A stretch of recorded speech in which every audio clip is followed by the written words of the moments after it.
Assalamu alaikum. Peace be with you. My name's Fatim Kurji, and it's my great pleasure this evening to welcome you to the 5th Annual Muslim News Awards for Excellence. Ladies and gentlemen, it's my great pleasure to welcome this year's guest of honour, MP for Dunfermline East since 1983 and Chancellor of the Exchequer since 1997. Ladies and gentlemen, put your hands together and give a very warm welcome to the Right Honourable Gordon Brown MP.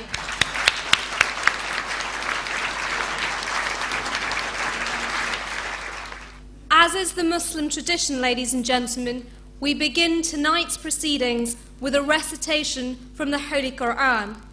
Flown in especially for this evening from Indonesia, I'm very pleased to introduce Kurniawati and Yulia Stuti, champions of the Indonesian National Quran Recitation Competition. Translating from the Arabic, we have local London girl Zainab Versi. أعوذ بالله من الشيطان الرجيم بسم الله الرحمن الرحيم قال إني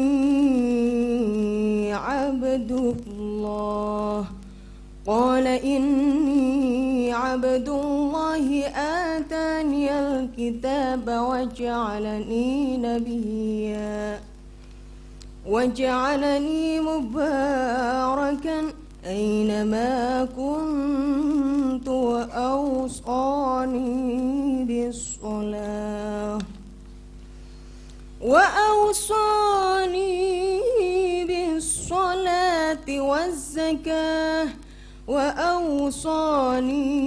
بالصلاة والزكاة ما دمت حيا وبرا بوالدتي ولم يجعلني جبارا شقيا والسلام علي يوم ولدت ويوم أموت ويوم أبعث حيا ذلك عيسى بن مريم قول الحق الذي فيه يمترون ما كان لله أن يتخذ من ولد سبحانه إذا قضى أمرا فإنما يقول له كن فيكون.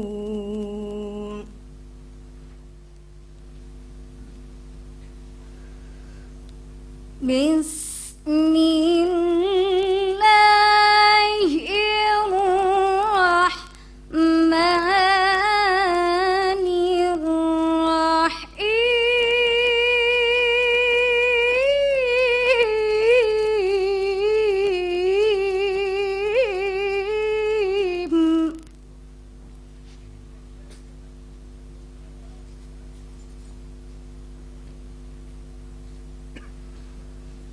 قال إني أتى الله آتاني الكتاب وجعلني نبيا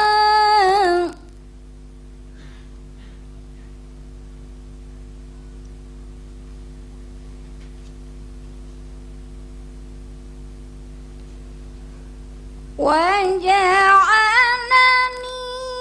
مباركا أينما كنت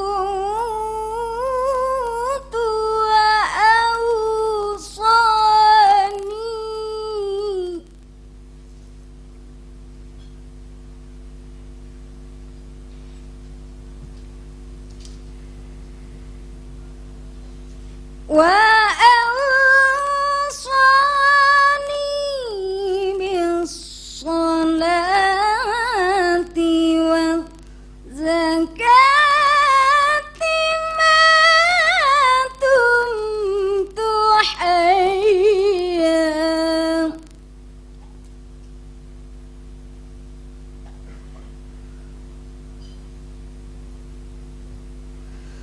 وبرا بوالدتي ولم يجعلني جبارا شقيا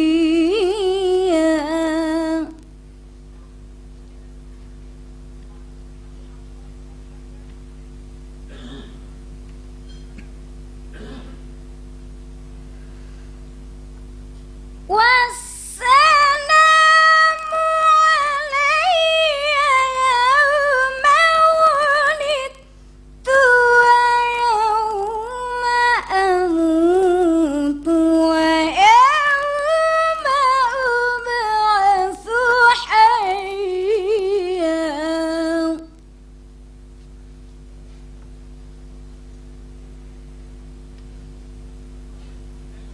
ذلك عيسى بن مريم قول الحق الذي فيه يمترون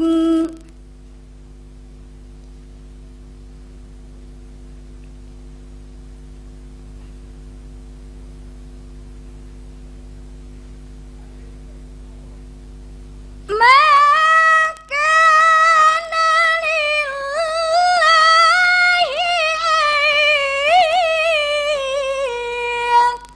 يتخذ من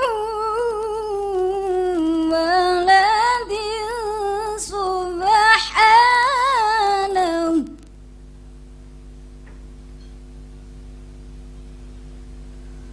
إذا قضى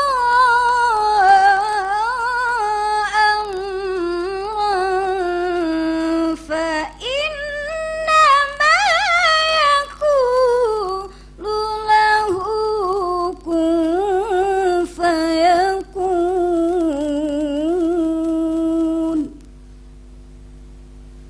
صدق الله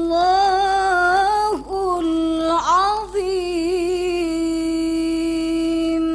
This weekend, Christians will be commemorating the resurrection of Prophet Jesus, peace be upon him.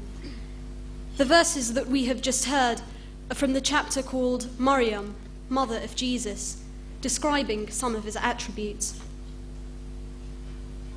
In the name of God, the most kind, the most merciful. He, Jesus, said, "Verily, I am a slave of God. He has given me the scripture and made me a prophet. And he has made me blessed wheresoever I be. And he enjoined on me prayer and charity as long as I live. And he made me dutiful to my mother, and made me not arrogant, unblessed. And peace be upon me, the day I was born, and the day I die, and the day I shall be raised alive." Such is Jesus, Son of Mary. It is a statement of truth about which they doubt. It befits not God that he should beget a son.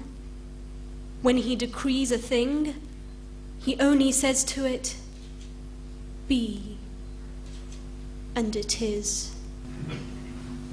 It was Sir Thomas Beecham who said, "Great music is that which penetrates the ear with facility and leaves the memory with difficulty.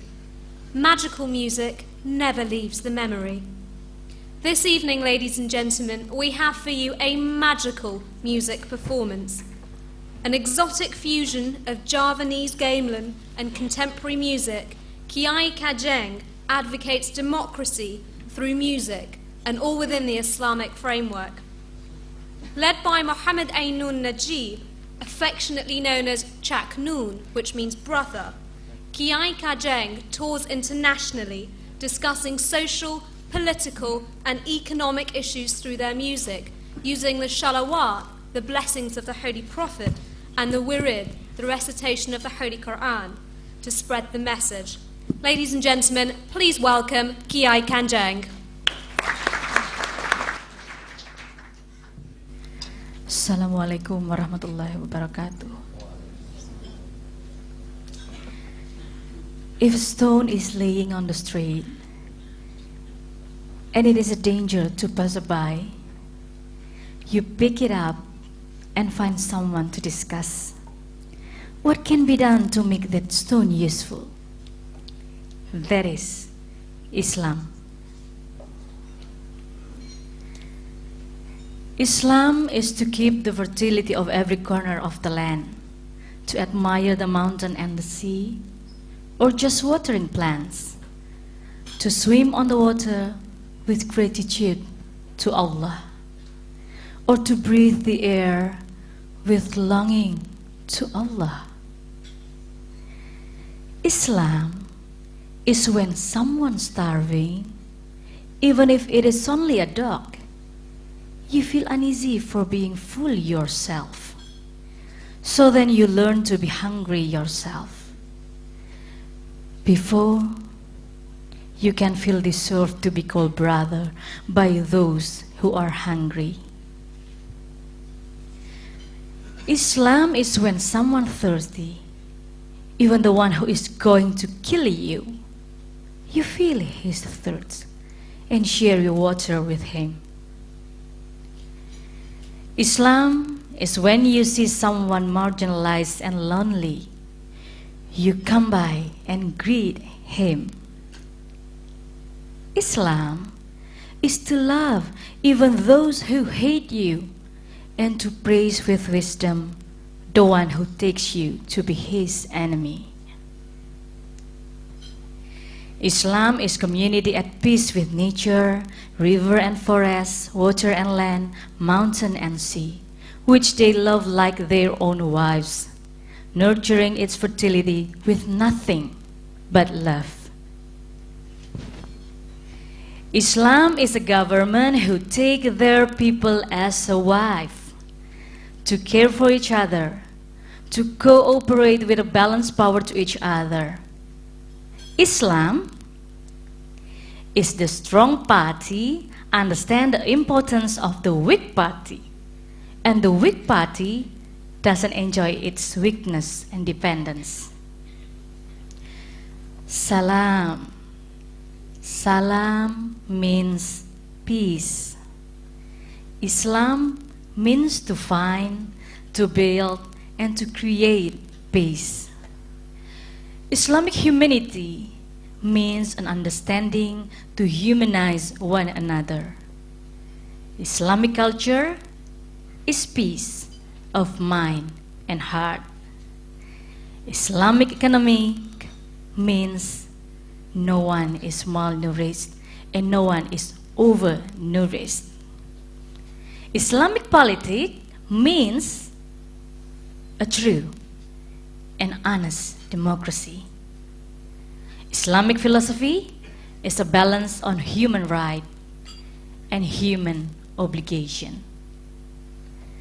Salam means peace. Islam means liberation toward peace. Islam means an emancipation work towards a peaceful coexistence of all mankind.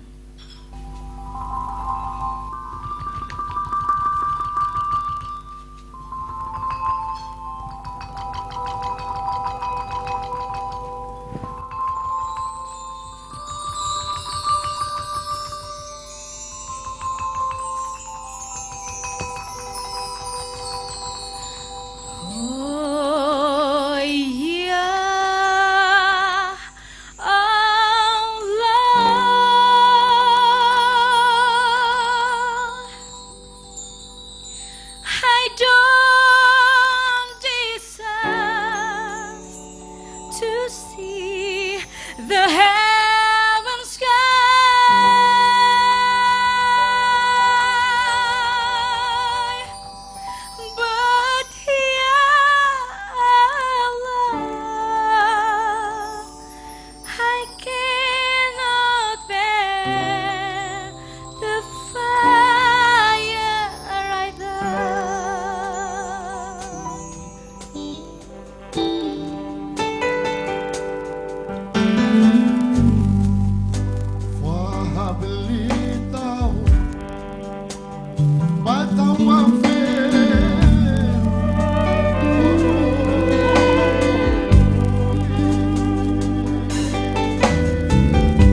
سبح لله ما في السماوات وما في الأرض وهو العزيز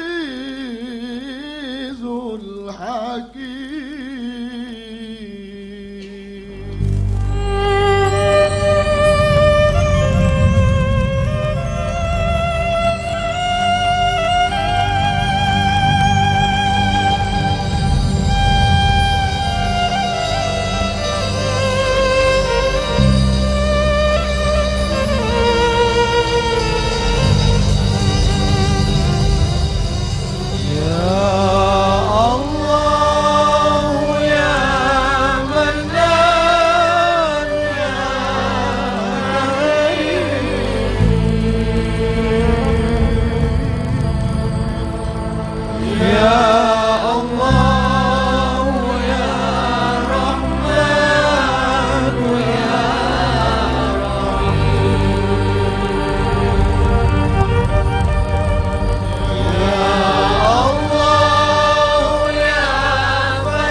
Zaman wus akhir langit peteng, atine kafir uripe ngenglang. Ya Rasulullah, ya Rasulullah, salamun alaik. Ya Rabbi asa, ya Rabbi asanil wa tarodi. Ya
malaikati inni ja'ilun fil ardi khalifah.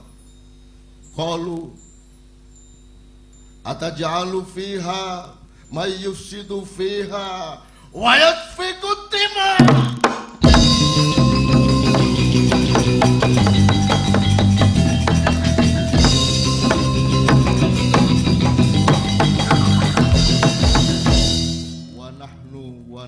Wa nahnu nusabbihu bihamdika wa nuqaddisu lak.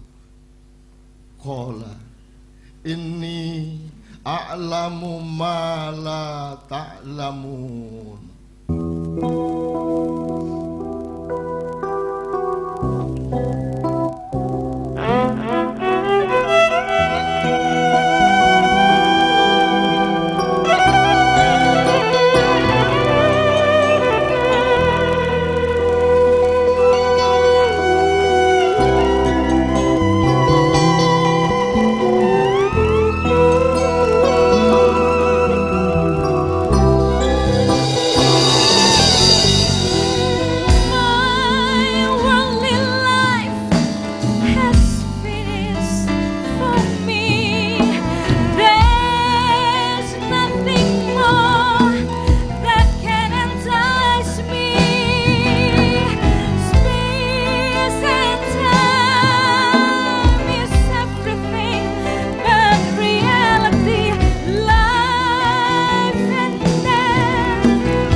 هذا القرآن على جبل لرأيته خاشعا متصدعا من خشية الله وتلك الأمثال نضربها للناس لعلهم يتفكرون.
بيد تسع في أرزاقها ويد تدفع كيد الأشقياء.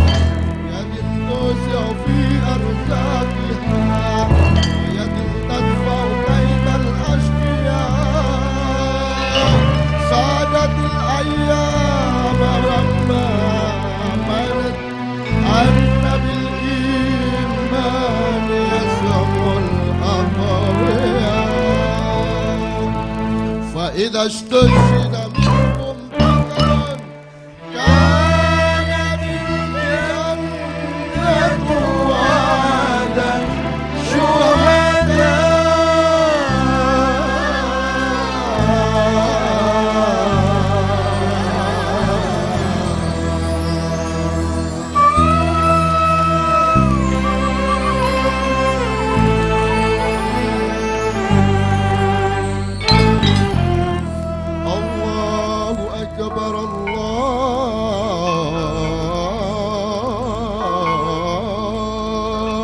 أكبر لا إله إلا الله.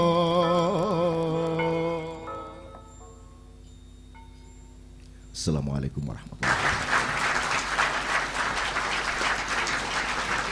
Ladies and gentlemen, please now welcome to the stage the man whose hard work makes this evening a possibility. You all know him very well. He needs no further introduction. Ahmed Versi, editor of the Muslim News.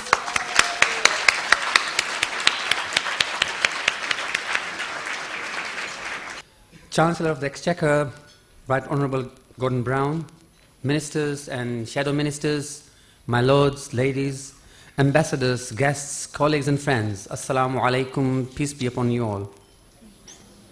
Thank you all for attending this, the Muslim News Awards for Excellence event. I would like to extend an especially big welcome to those who have been nominated for tonight's awards, and to those of our loyal readers who took the time and trouble to nominate men, women and children of excellence. The Muslim News Awards for Excellence is back again for a 5th time. We are proud to be able to celebrate the achievements of the Muslim community, acknowledge excellence and highlight future role models. Organizing this event is always a challenging event, and one of those challenges is not knowing how many nominations are likely to come in. More and more people are being nominated, but 5 years into these awards, we continue to find that people are still reluctant both to nominate and be nominated. There remains a strong belief, not just amongst Muslims, that good work, charity and volunteering is principally about helping someone in need and not a means of getting publicity. This means that the only other party which needs to know about an act of charity or kindness is God. And the last person who deserves to find out is someone who works in the media, someone like me. This was evident during the Indian Ocean tsunami tragedy. Britain and the world stepped forward to help, Muslim and non-Muslim, rich and poor, man and women, young and old, in an outstanding show of humanity. But very few actually wanted any credit or recognition for what they had done. It was as if we simply felt that we needed to give something back to those much less fortunate than ourselves, but who we share this small planet with. Having said that, these awards are designed to help some of our achievers overcome their natural reticence and come forward, for no other reason than to shine a light on others so that they may follow in your footsteps.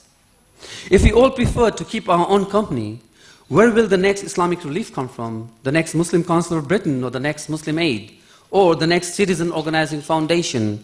And ladies and gentlemen, it is why today on tonight's shortlist are not enough.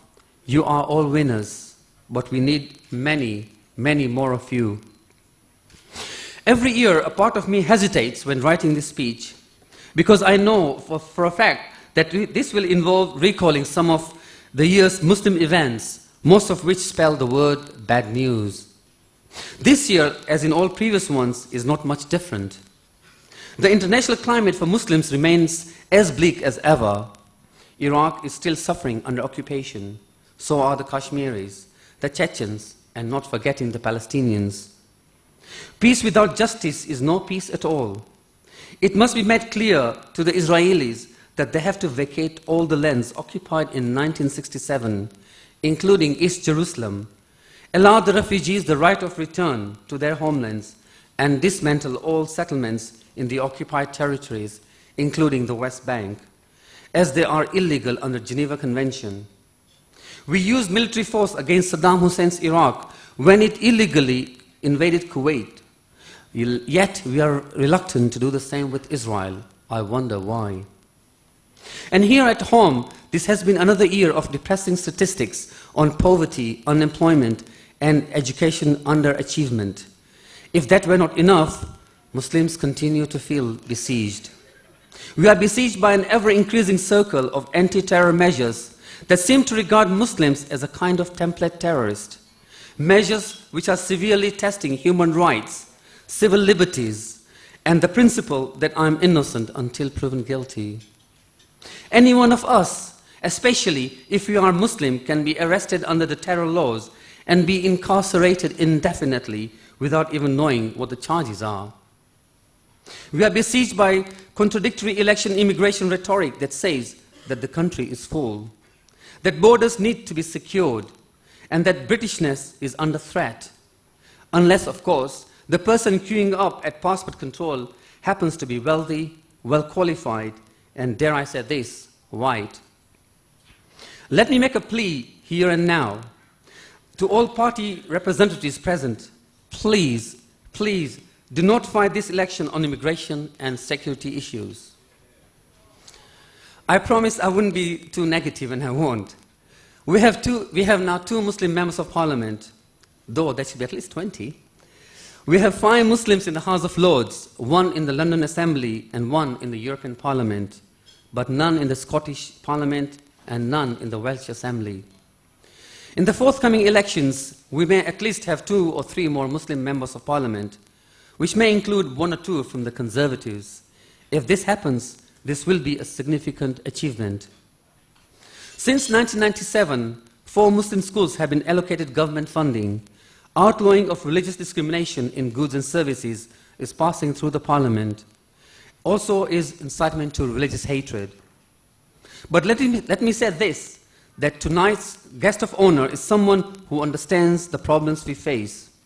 In Gordon Brown, this country has a chancellor who is engaged in a different kind of war on terror, the terror of poverty and inequality, at home and abroad. Gordon Brown, perhaps more than any British politician today, understands the pathology of poverty. He knows that if your father was poor and unskilled, it is likely that your grandfather was before him, and that this legacy has a direct bearing on your own life chances and those of your own children. And it is this cycle that he wants to break. He has promised a better future for our children and hope for the poorest overseas through his international finance facility, which promises to raise $50 billion annually to help improve the lives of the poorest in other countries. I would urge the wealthier Muslim countries to engage with the Chancellor on this fund, which is the most exciting idea in development funding to emerge for several generations. He has also shown willingness to seriously address how Sharia-compliant financial instruments can be devised to work within UK regulations. Thanks to him, Muslims who borrow money for house purchase using Islamic finance will no longer have to pay stamp duty twice. For this, you have our unstinting support. You also have our commitment and our promise that we want to work with you in any way we can to help you to realize these goals.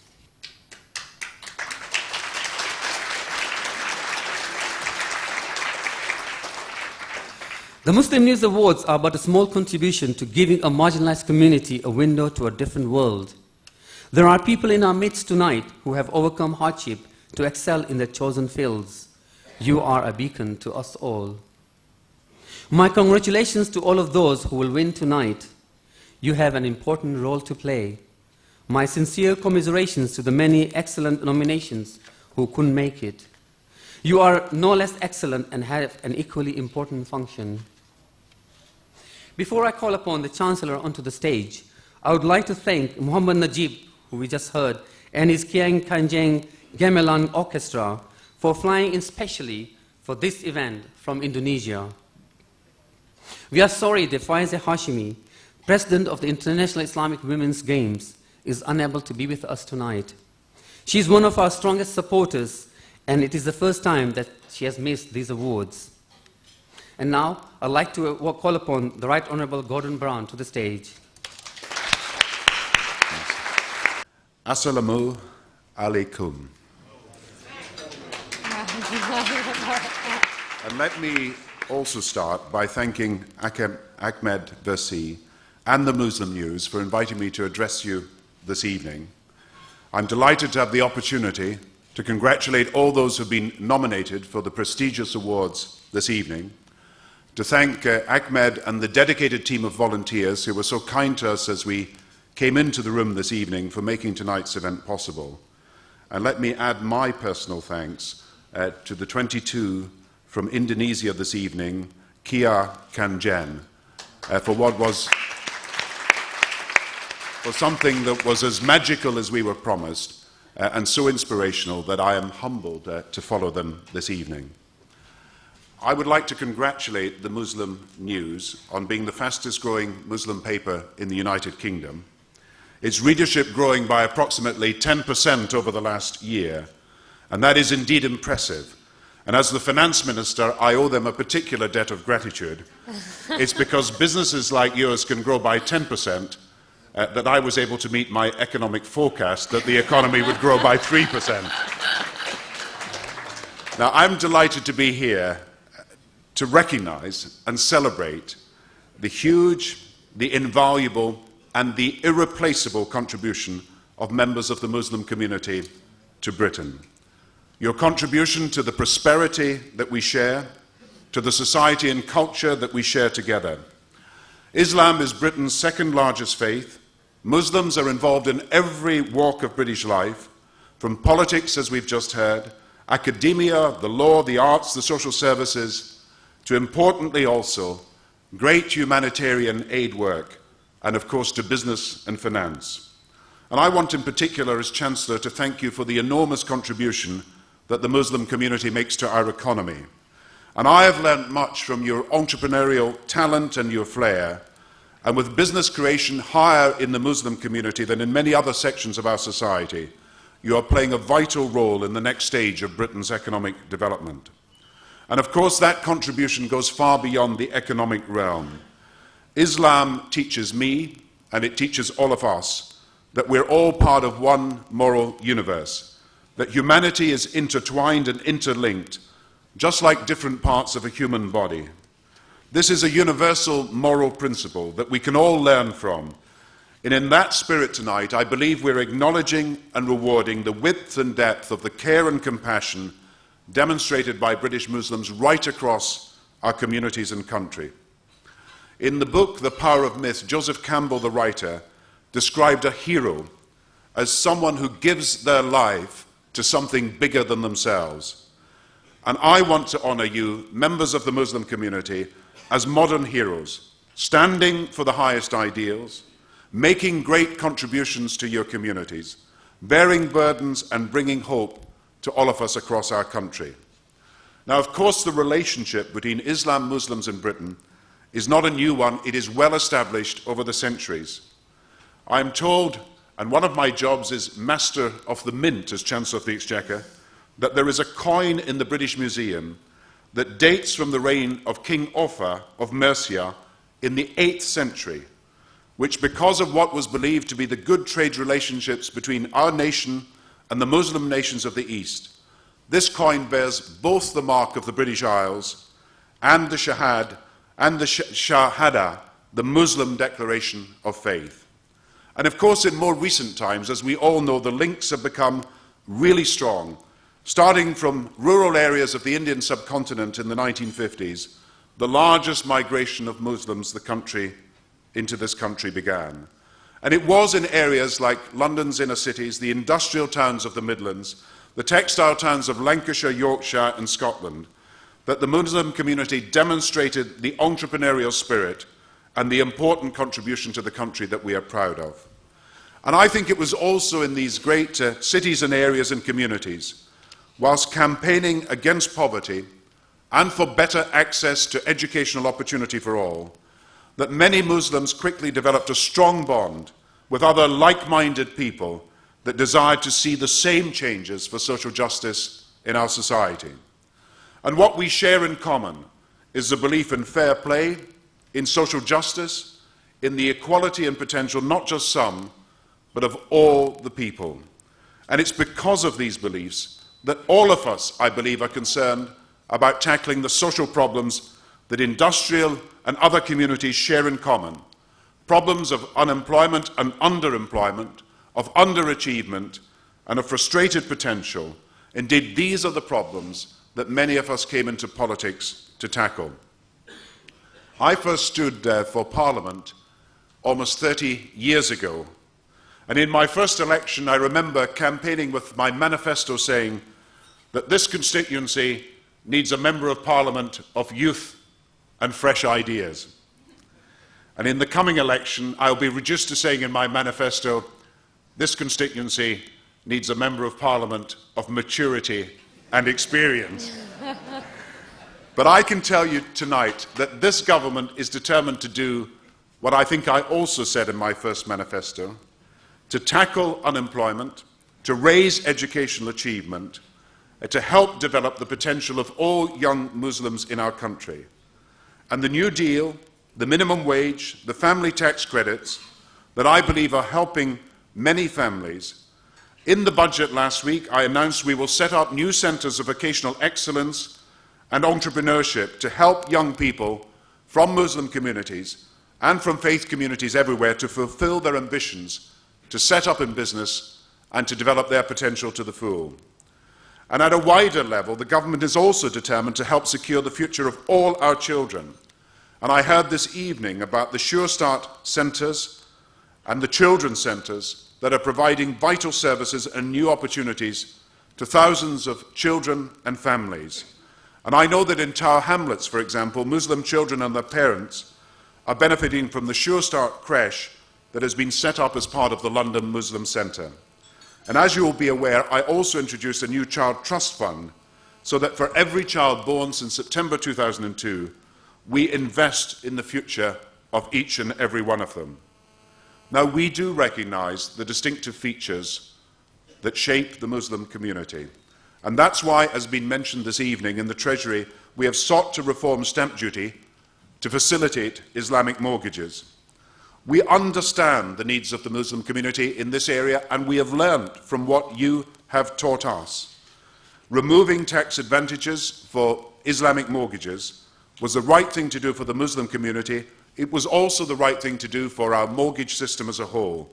And in the budget last week, I was able to announce further measures to create a level playing field for other Sharia projects, and we will continue to do that in future.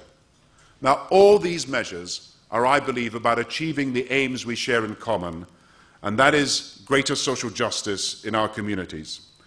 And it's for the same reasons that we've established the first state-funded Muslim faith schools. We've abolished the primary purpose rule, which unfairly affected ethnic minorities, particularly Muslim communities. And we've introduced legislation against hate crimes, including the new legislation that will outlaw religious discrimination in the workplace.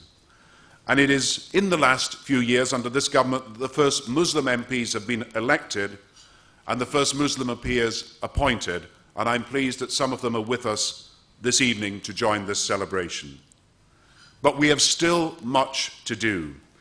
I know that for many, many people, the last 2 years have been very difficult because of the decision to take military action in Iraq. And let me say frankly that I understand and I respect your views on that. And I also believe that despite our differences of opinion, we all want to see the same thing, an independent, peaceful and democratic Iraq. And we also want to see new hope in the Middle East. Tony Blair has made it clear that this issue is a top priority for the government, with a clear commitment to a viable state of Palestine alongside a secure Israel. And I believe that the recent Palestinian conference held in London renews the hope for peace. It will not be easy, but I believe it is possible to make progress, and we will do everything in our power to make this hope for peace a reality.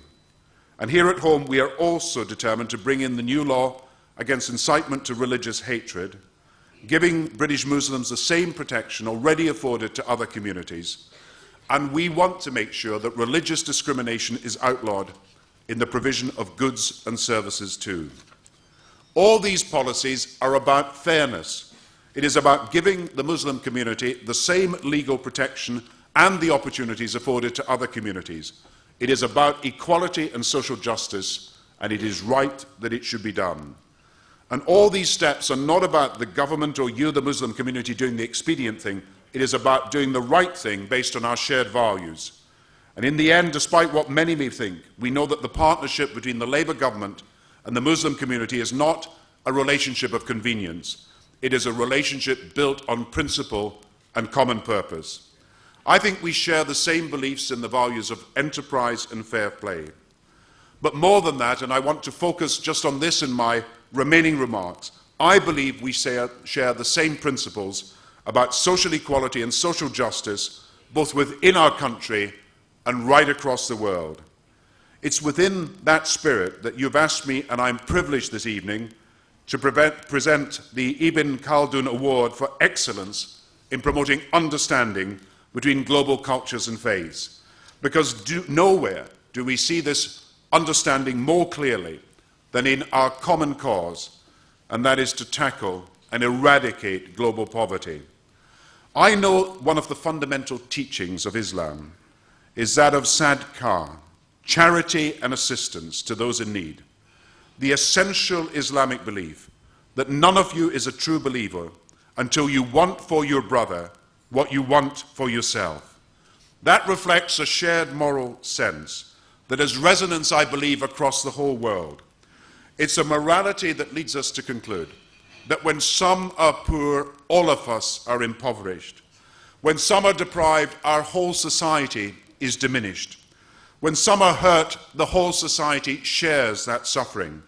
That we are indeed part of a moral universe, and wherever and whenever there is poverty, deprivation, suffering and need, it is our duty to act. And I know I do not need to tell you about the intertwining of destinies and lives. The hadith of the Prophet Muhammad, that the ummah, the Muslim global community, is like the human body. When one part feels pain, the other parts must reflect that pain. And that's a principle which applies, in my view, to the whole of humanity, beyond the Muslim world, a truth that emphasizes our duty to all, our concern for the stranger or the outsider, the hand of friendship across continents that says, I am my brother and my sister's keeper, and I will be your comfort in times of difficulty. The words of the poet Ghalib reinforce this. My companion's condition is a reflection of my soul, he says. My companion's need unfulfilled is a blemish on my soul. The path I contemplate is only of use if it fulfills my companion's need. Who then is my companion? Who, my companion, is every creation of God. And I believe that already this year, and we've heard it already this evening, the response to the tsunami, that greatest of natural disasters, that was met by the greatest of human compassion, that response has demonstrated to us all the willingness of people to come to the aid of fellow human beings who suffer. And a prime example of that generosity of heart, as we've heard already, was from within the British Muslim community. Indeed, far from them being what people call compassion fatigue, perhaps for the first time, millions more people across the world are understanding just how closely and irrevocably bound together are the fortunes of the richest persons in the richest countries to the fate of the poorest people in the poorest countries. As Martin Luther King put it once, increasingly we see ourselves as each strands in an inescapable network of mutuality. We are together woven into a single garment of destiny. I recalled a few months ago when I gave a speech, a poem by Dr. James Stockinger. And he wrote then about the interdependence of each of us upon each other.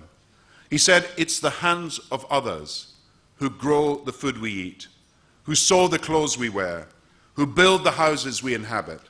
It's the hands of others who tend us when we are sick and who lift us up when we fall. It's the hands of others who bring us into this world and who lower us into the earth. And that emphasizes we are in an era of global interdependence. We do rely upon each other across continents. We are a world society of shared needs, common interests, mutual responsibilities, and yes, linked destinies. And we have a responsibility across nations and across continents to those who need our help.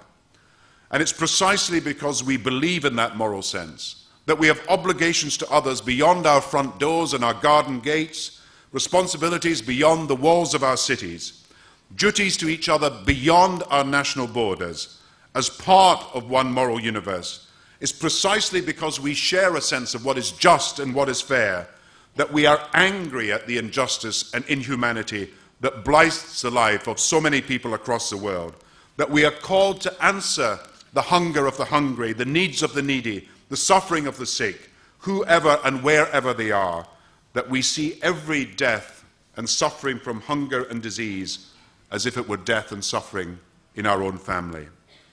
In the last few years, as Chancellor of the Exchequer, I've had the privilege, on behalf of our country, to visit some of the poorest parts of Asia and of Africa. And I've seen poverty, and I've seen desperation, and I've seen despair, from Indonesia to Tanzania, from Kenya down to Mozambique. And no statistics, however depressing, can prepare you for the hopelessness and human loss that lies behind some of the suffering I saw. But I saw also amidst that suffering hope, optimism, a determination to work together to see things change. And I witnessed that suffering and the potential, and I believe it is our duty to act and act urgently to help those in greatest need. In Indonesia, I remember seeing young children being brought up in villages above open sewers, bright-eyed young girls and boys, yet condemned to poverty because, try as they did, their parents could not earn enough money to feed and to clothe them. In Kenya, I saw 8, 9, and 10-year-old children begging to continue in school, but denied the chance because their parents would not be able to continue to afford the school fees. In Mozambique, I saw young mothers desperate for their children to go to school, and they were waving their paychecks from the sugar factory, checks of only £5 a week, and raising their hands as one to complain angrily that they could not even afford their children's education. And then in Tanzania, I met a young victim who was dying from a terrible disease, who said to me he could not even afford the bus fares to see a doctor or the fees that the doctor would charge. And he said, "Are we not all brothers?" And I met his sister, who wanted to be, because of the suffering of her brother, a doctor, but she could not afford to stay on at school. Her chances, not just of medical education, but school education, denied forever, her potential never to be fulfilled. But surely it is our belief that every child is precious, and every child is unique, and every child deserves the chance to develop their potential to the full. And I know what you're thinking: if I could help that young girl, or help these children get the chances that they have been denied, then I would do so. But if we could help hundreds and then thousands and then millions, just what a better world this would be. Now, I know the importance Islam places upon the protection of children, and particularly of the orphans I saw so many of in Africa. And I'm aware that the Prophet Muhammad, as an orphan himself, emphasized the right of his child to protection, to nurture, and to care.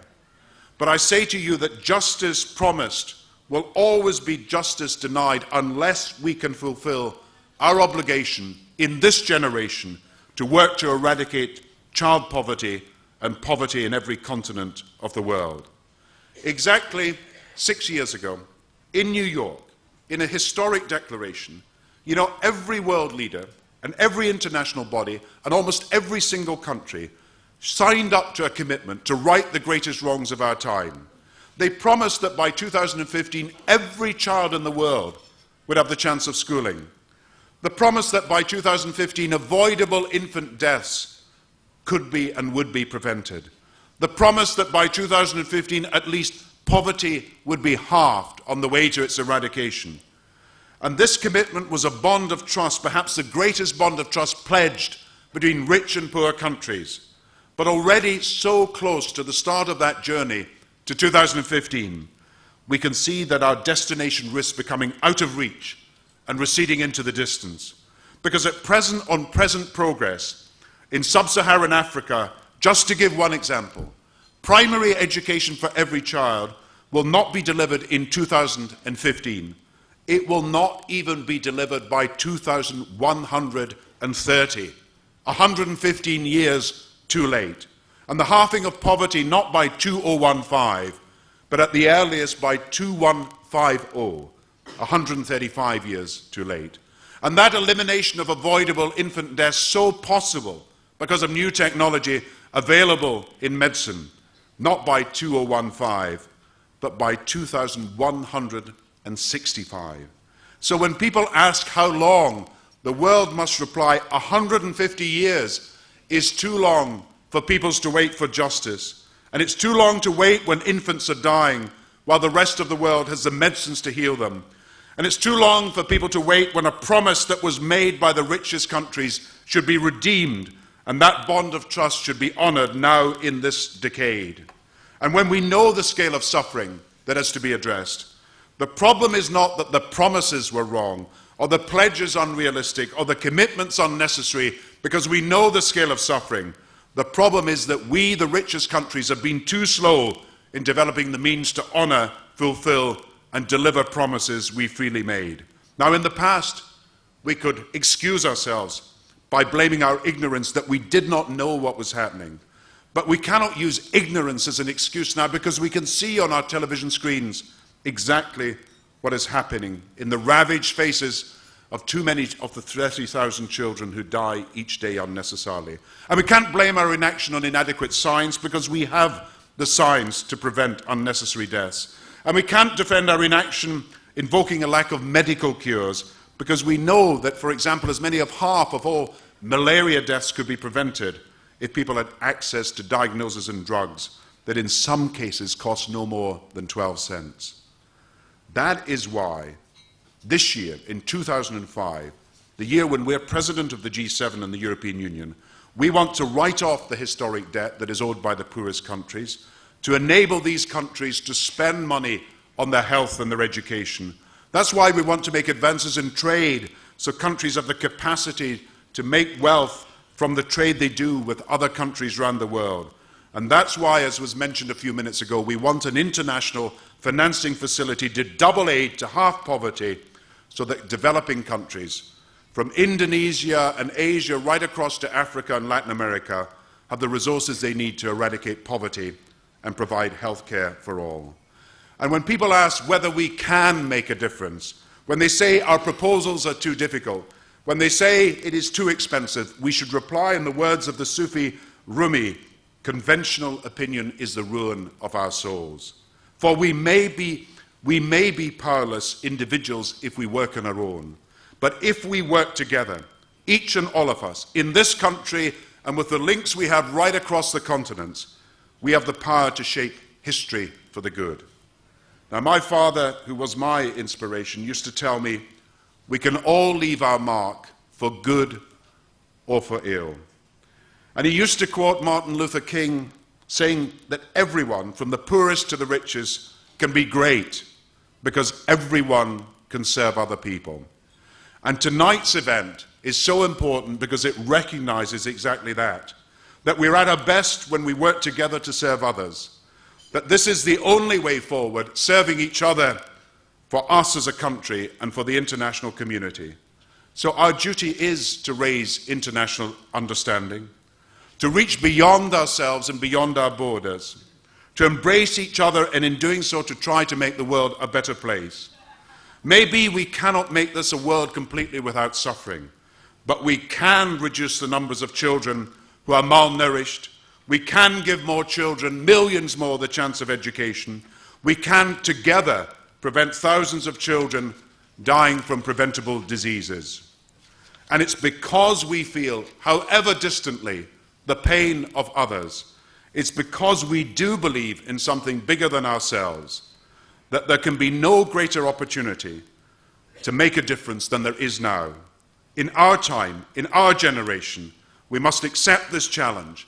And I believe that we can together say with vigor and say with optimism that working together we can make this world a better place. Thank you very much.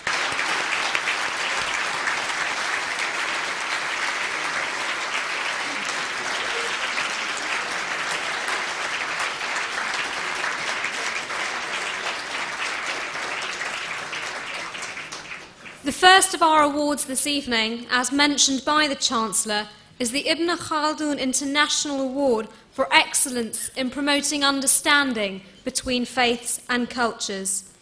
The award's namesake was an important historian, sociologist, philosopher, adventurer, and diplomat who aimed to bring understanding through his writings and through his peace missions.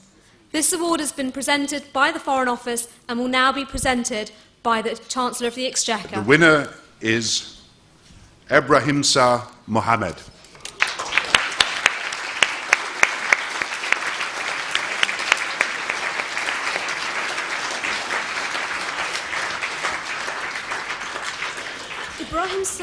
Ibrahimsa Muhammad has dedicated the past 40 years to the Muslim student movement, the Islamic Council, and now Muslim Aid. As coordinator of the London-based British Muslim charity Muslim Aid,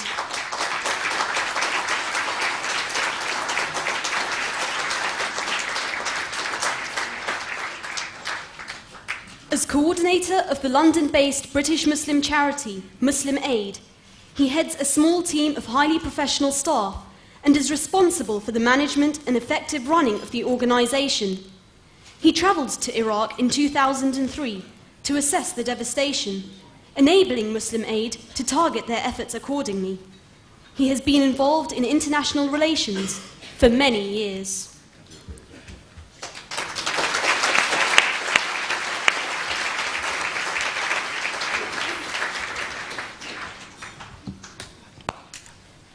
Assalamu alaikum.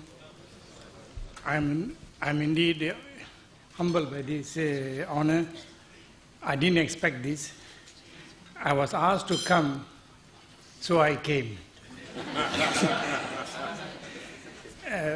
I'm really grateful. This was the achievement of Muslim Aid has been the work of dedicated group of trustees, some of whom are here, and they give their time and their resources for over the years. And also the staff who have been dedicated and work long hours to achieve what has been achieved. Of course, I cannot forget the donors who keep us going. Year in, year out, they give us quite substantial resources for us to help in countries which are poor. The Chancellor has said very clearly what poverty means. What I wanted to tell to our Chancellor is that in 1969, the Pearson Commission came up with a formula that the rich country should pay 0.7% of their GNP to help the poor. And this was adopted by the United Nations General Assembly in 1970. To this day, most countries have not fulfilled this, including our own. I think this is important that what they promise is kept. And I hope the Chancellor is here, and I hope he will do his best. The difficult decision of getting between nominee status to winner is left in the hands of our highly distinguished and diverse judges. Overseeing this process is the chair of the judging panel, a journalist and writer originally from Bahrain and now residing in London. He was the former editor of the Arabic weekly newspaper Al-A'la. He's now a political analyst and commentator. I am, of course, talking about Dr. Saeed Shahabi. Bismillah ar-Rahman ar-Rahim. Brothers and sisters, ladies and gentlemen, Assalamu alaikum wa rahmatullahi wa barakatuh. Over the past 6 months, members of the panel held meetings to choose the winners of the Muslim News Awards for Excellence 2005 from more than 100 candidates nominated by the public. The task was extremely difficult. Most of the candidates were of high caliber in their own fields, and making a choice was not easy at all. After intensive deliberations, the judges managed to narrow their selection and produced a short list, from which the winners were finally chosen. The final list was based on points allocated by each judge to each candidate. The process of selection was independent of the Muslim News, and the judges had a total freedom of choice. We are pleased with the final list of winners and feel proud that the community has such people who have excelled in their particular fields. The judges had to make their own choice for the short list and the final winners. It was a free choice by everyone, influenced only by one's conscience. I am also thrilled by the enthusiasm exhibited by the judges, some of whom had to make long journeys to attend the meetings, which often extended to late hours of the night. It was an opportunity to us all to glance at the potentials in terms of human talents and personal dedications of those nominated for the awards.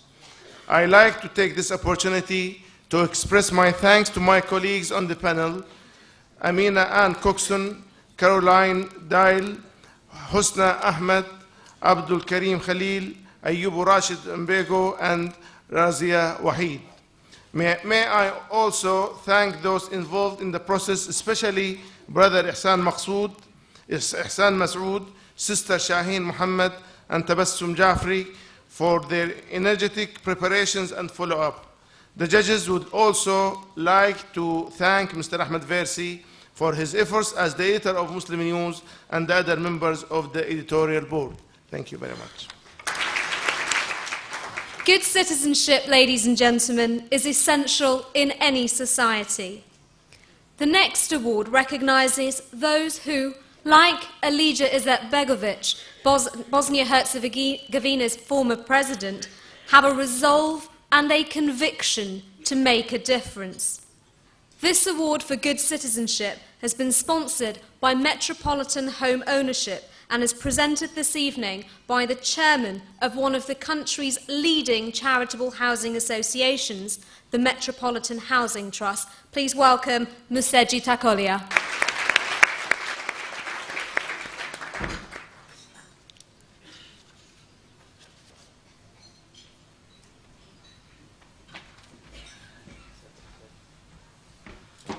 Distinguished guests, ladies and gentlemen, Assalamu alaikum wa rahmatullah. It's a great pleasure to be presenting this award, but just before I do it, since I am here in official capacity, for the benefit of the Muslim community, if you want to put more pressure on the office of the Deputy Prime Minister, there is a little booklet that is with all of you, a purple one, that is called Affordable Home Ownership for the Muslim Community.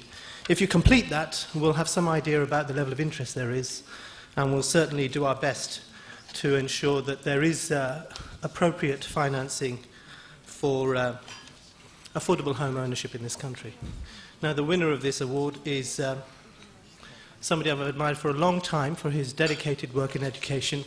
His name is Ibrahim Hewitt. Ibrahim Hewitt is an active and committed Muslim. As a former chairman of the Islamia Schools Trust and the chairman of the British Muslim charity Interpol, he has become involved with many issues facing the Muslim community in Britain as well as globally. He is dedicated to upholding the tradition of faith schools in the UK and is head of Al-Aqsa Primary School in Leicester. His sense of justice prompted him to stand firm amid unsubstantiated claims that Interpol supports terrorism. His fight to defend the charity is testimony to his abilities and work in the community. Bismillah ar-Rahman ar-Rahim. It's not often I'm lost for words, but tonight is one of those times. Jazakumullah khair to the judges. At least I know these, I don't know if the Chancellor's gone, but at least these votes didn't have to have sweeteners to get them coming in, inshallah. Jazakumullah khair for whoever nominated me, and you know, the great thing about being chair of a charity is that other people do all the work and we get the credit. So, and I mean that because we have a great team, very dedicated, and I'd like to thank them all, because this award is really for them, both in terms of Interpol and at the school. And Jazakallah khair, thank you very much.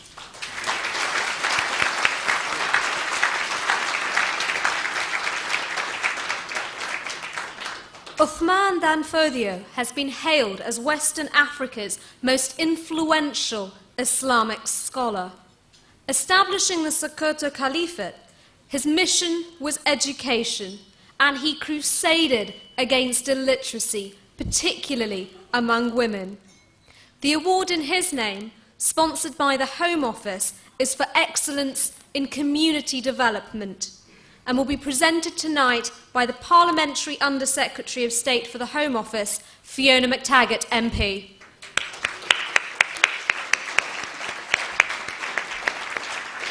But actually, I wanted to thank Ahmed Versi and Muslim News for this event and these awards, because not only am I the Minister who's responsible for relations with the faith communities, I'm also the Minister for Charities.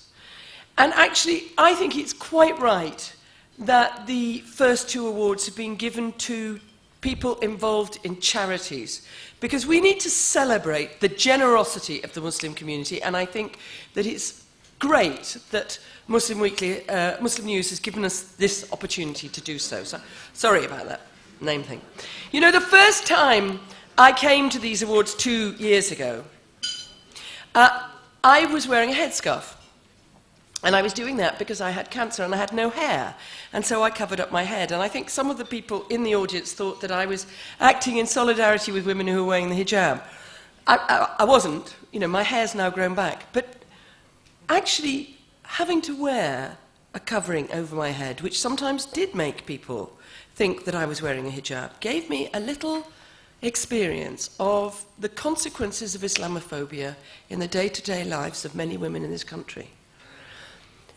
And all I can say is that it made me even more determined to make sure that that experience doesn't happen to anyone else in future.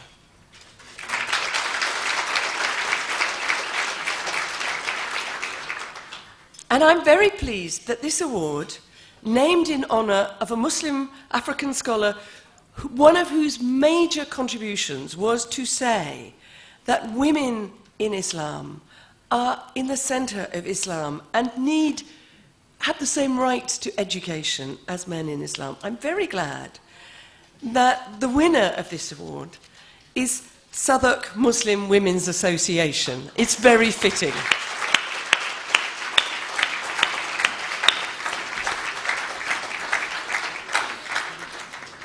Southwark Muslim Women's Association is celebrating its Silver Jubilee. This family centre in southeast London offers education, activities, youth projects and social events for Muslim women and their families.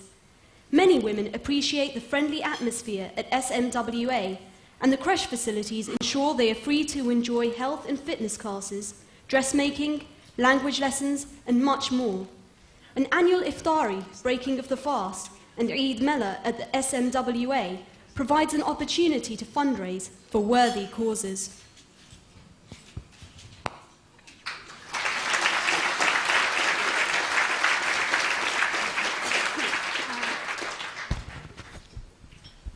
Bismillah ar-Rahman ar-Rahim. Assalamu alaikum. I think I wasn't prepared for the speech today because I'm usually in the organization, is very familiar with the environment there. And I'm quite nervous seeing so many of my brothers and sisters to achieve this award for our organization, which has existed for 25 years. It's just been mentioned, we celebrated last week our 25th anniversary, alhamdulillah. And inshallah, we'll go on for another 25 years with the funding. I think there are a lot of people who will fund us for the work that we're doing for the Muslim community, inshallah. And I thank everybody who has really helped us to get so far, especially the people of the community who are not here. Just women who had come through the door when I was just leaving the office and said, Abida, can we just have a quick word with you? I never looked at my time and just stopped and said, yeah, I'm here. And I just really feel for those women who really have supported the organization and children.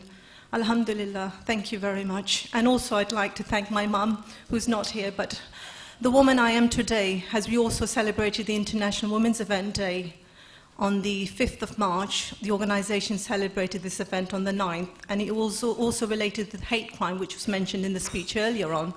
The barriers that we have as a Muslim community, the organisation tends to pick up all these points. As I said, I wasn't prepared for a speech, but I think my mind starts to work when I see that there are a lot of people listening, and I make the most of it. Thank you very much.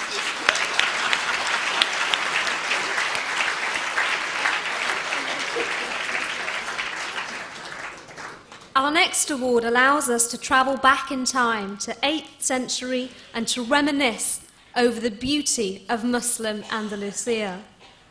Almost unrivaled for its aesthetic and architectural splendour, the entire city of Alhambra has been declared a national monument, with some of the most elegant examples of Islamic calligraphy and artwork integrated into the very fabric of that city. It's only fitting, therefore, that the Alhambra Award should be the award for excellence in the arts.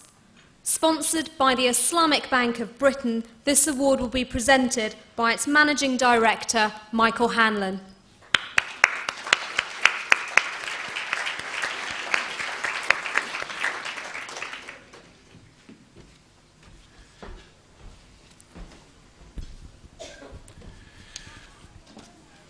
Distinguished guests, my lords, ladies and gentlemen, Assalamu alaikum.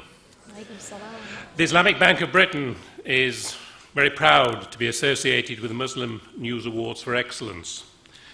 The bank actually is the very first wholly Sharia compliant bank to be authorised to undertake retail banking activities here in the UK, and indeed, if my research is correct, across the whole of Western Europe. Islamic banking doesn't really fit very comfortably into the Western banking model, and historically has always been viewed as somewhat impossible to accommodate. But you know, things change. The current government's desire to achieve a more inclusive society has been at the forefront of many changes, and which in this instance has seen obstacles replaced by solutions, thereby enabling for the very first time British Muslims to now have access to retail banking services and products which are compliant with their faith. And it's often that desire to pursue change for a better future which delivers excellence. You know, such qualities feature within this room this evening, and particularly amongst those who have received and those who will receive the awards.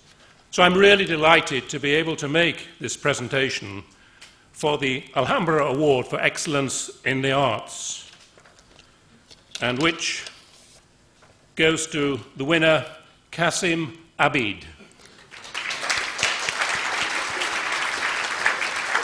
Unfortunately, Qasim Abid is currently in Iraq, but may I invite his wife, Larissa Abid, to accept this award on his behalf.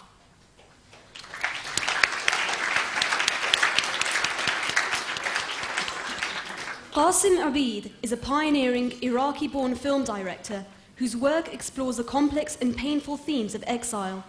He spent 30 years living outside Iraq, having fled Saddam Hussein's appropriation of the arts.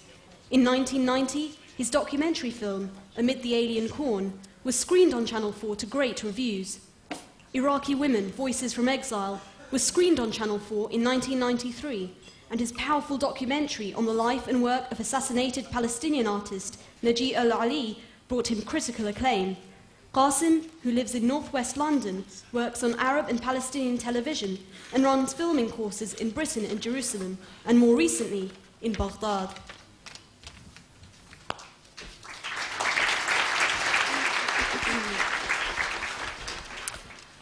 Qasim unfortunately had to miss this wonderful celebration today, but he did ask me to say a few words and to thank all the organizers of this particular event. And he was very humbled and at the same time very delighted that he was nominated for this award.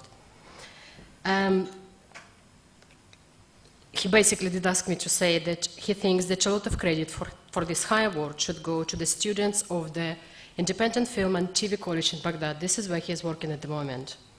and it's been a joy to work with the young Iraqi men and women who, with their passion and hard work in these complicated times, confirm their faith and belief in a bright future of Iraqi journalism, a journalism which will spread the news of Iraq to the world and help the Iraqi people establish a civil society by themselves and for themselves. He also would like to say thank you to all organizations and individuals who, with their material support and funding, have made this particular project a reality. Thank you very much. The next award is the Award for Excellence in Education. It's aptly named after the Sankore University, which is West Africa's oldest educational institution. The pride of not only Mali, but also surrounding countries, Sankore University was built in 989 CE alongside the famous Sankore Mosque. Caroline Spellman MP, the Shadow Secretary of State for Local and Devolved Government Affairs, will present this award, which has been sponsored by Kingsland Pharmacy. Well, good evening, everyone, and what a fabulous evening of celebration of achievement this is. And certainly I would like to thank you for doing me and the Conservative Party the honour of the opportunity to present one of these awards. And just to be at this event, I think is so important because it's something that really highlights the positive role of Muslims in British society, and we can really celebrate excellence in all these awards tonight. Now, I would just like to say one special thank you to Ahmed Versi. Thank you very much, Ahmed, for all you've done to make this event possible. And just a special thank you for you because you were kind enough to acknowledge that we have actually this time a record number of Muslim candidates standing for us in the general election. And you were kind enough to give two of them a good chance at the forthcoming election. I would particularly like to commend to you Ali Miraj, who's actually with us tonight, one of our candidates. But thank you to your editor for his generosity. Now I'm here to present the Education Award, and I think as we all felt when Gordon Brown spoke with such passion about the importance of education for our children, I think that's something that, whatever your political persuasion, is something that you would agree with me and with him is just so vital. And I would particularly like to commend the Muslim faith schools in our country who contribute, I think, such a great deal to the choice in education, which we believe as a party is so very important. So I would just like to focus on the award, the Sankore University, what the nucleus of West African Muslim education. It evokes, I know, for all of you, a great sense of history and the tradition which is so strong in the Muslim faith of the importance of education. So with no more ado, I will announce the winner of the Excellence in Education Award. And the winner is Hassan Chaudhry.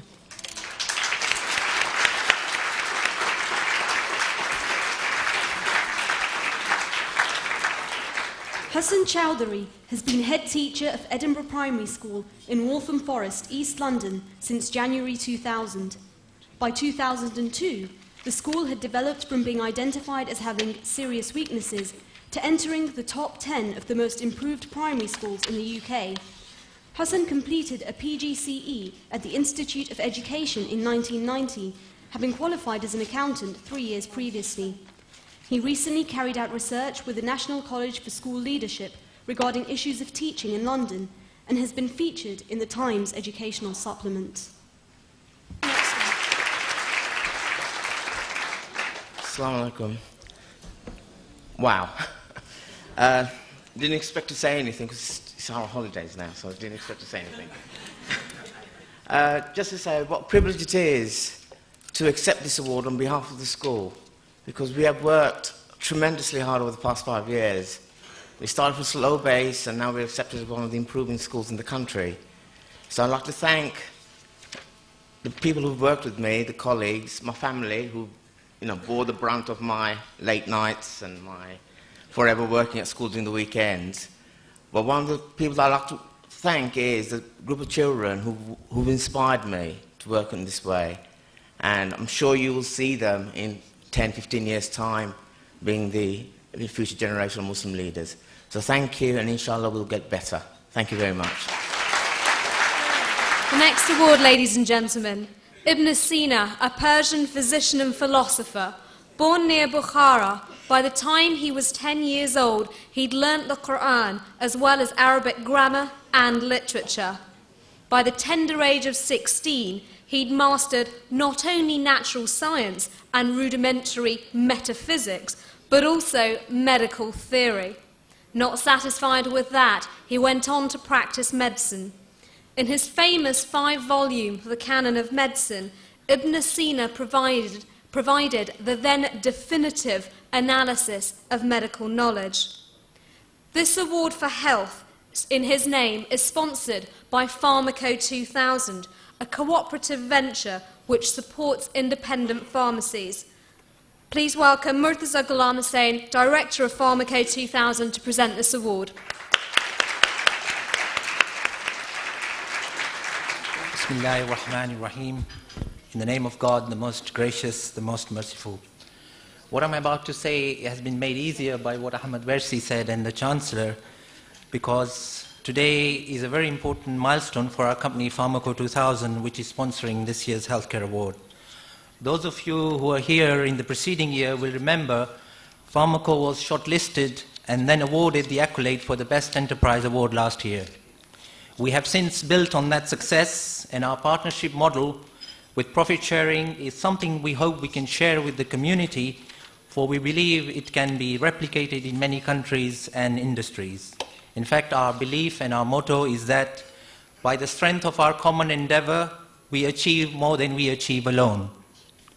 We also take our responsibility to the community very seriously, and one of the ways we do that is by allocating a fixed percentage of our profits to charitable causes.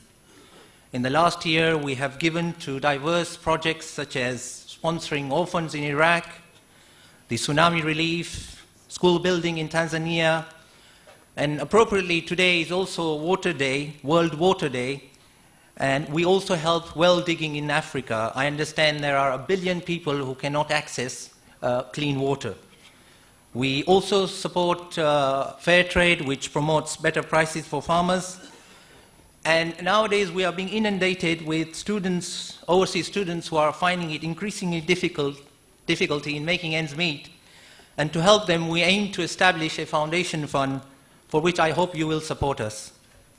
Finally, I would like to express my thanks to all those, including the Muslim News, for making this possible.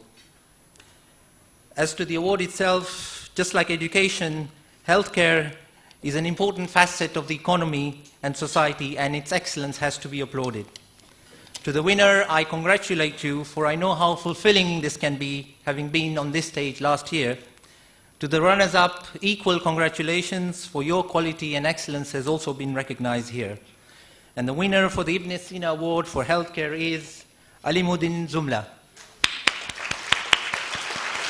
Professor Zumla is a Muslim physician-scientist who has excelled in his work despite nearly losing his life to meningitis when a junior doctor. He is Professor of Infectious Diseases and International Health at University College London and Consultant Infectious Diseases Physician at University College Hospital. He set up the London TB Link project to assess access to care by disadvantaged people and has highlighted AIDS and TB problems in developing countries through his advocacy writing and work with NGOs. He was awarded the Albert Chalmers Medal by the Royal Society for Tropical Medicine and the Windrush Award for Academic Achievement in 2003.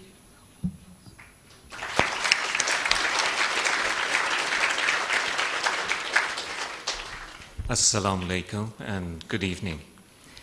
When one wins an award, it's not the individual that has earned it. It's all the people who work with him and work for him. I'd first like to thank my loving wife, Fazana, and my 3 children who've been a great support in the long absences I have to spend from home. Secondly, I'd like to thank the organizers of Muslim News, of this event, particularly the editor, Ahmed Versi. The Honorable Gordon Brown, who has been my hero for quite a while because of the compassion he has shown to the poor peoples of this world. We share this in common. We have a large program of research and training in developing countries, funded by the British government, Department for International Development, and the European Union. And with the monies that they have made available to us, we've developed an extensive program of research and development working on diseases which affect the poor. 3 million people die of malaria each year. It's treatable disease which takes just 30 cents or 20p to treat. Now, isn't it shameful that it's 60 years since the treatment for malaria was available, and yet we can't get treatment delivered to the poor peoples of this world? On top of this, we've now had the HIV epidemic, which is killing millions of people throughout the world. And compounded on this is tuberculosis. Most people think TB was a disease of the past. Unfortunately, it is not. It's come back with a vengeance. And even in England, we have tuberculosis. There were 6,000 cases of active TB in the United Kingdom, and the numbers are rising. I think this is an ideal opportunity for us all to hold hands together with Gordon Brown, move forward, and help break the poverty disease cycle. Thank you.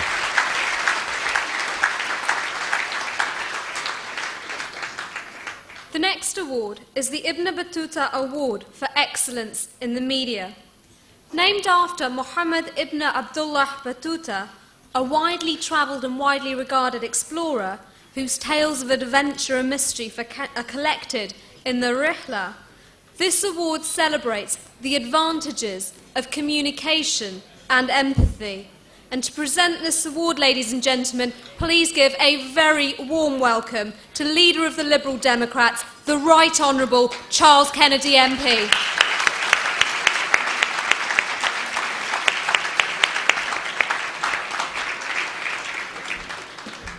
Thank you very much. Good evening, ladies and gentlemen.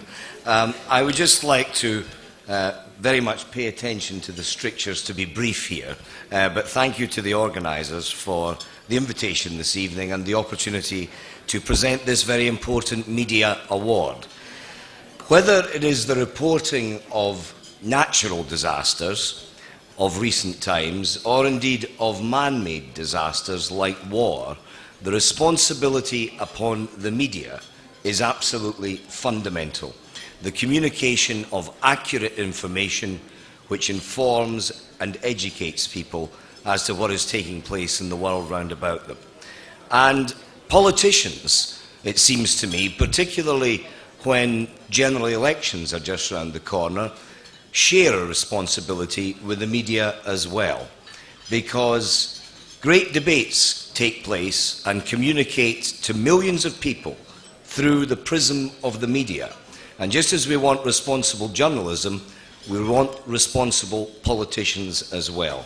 And I very much echo the words of earlier this evening, that if we were to debate sensitive issues over coming weeks, like, say, immigration and asylum, in the context of our own British society, let all senior politicians who want to engage in such a perfectly responsible debate begin with their own personal statement, and this quite simply is mine. I'm happy to engage in that debate, but my starting point is I believe our society, British society, is an enriched society precisely because it is a multi-ethnic, multi-racial society. And I believe that should be the context of such a debate. The winner, very distinguished and very deserved recipient of this award on so many fronts, and we will hear more in a moment, is Akhil Ahmed.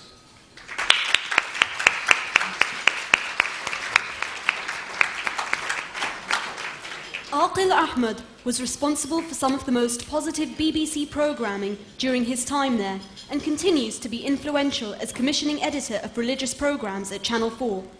Since taking his current position, viewers have watched Sharia TV, dealing with everyday issues facing Muslims living in the UK today, and Karbala, City of Martyrs, which examines the Shia population in Iraq.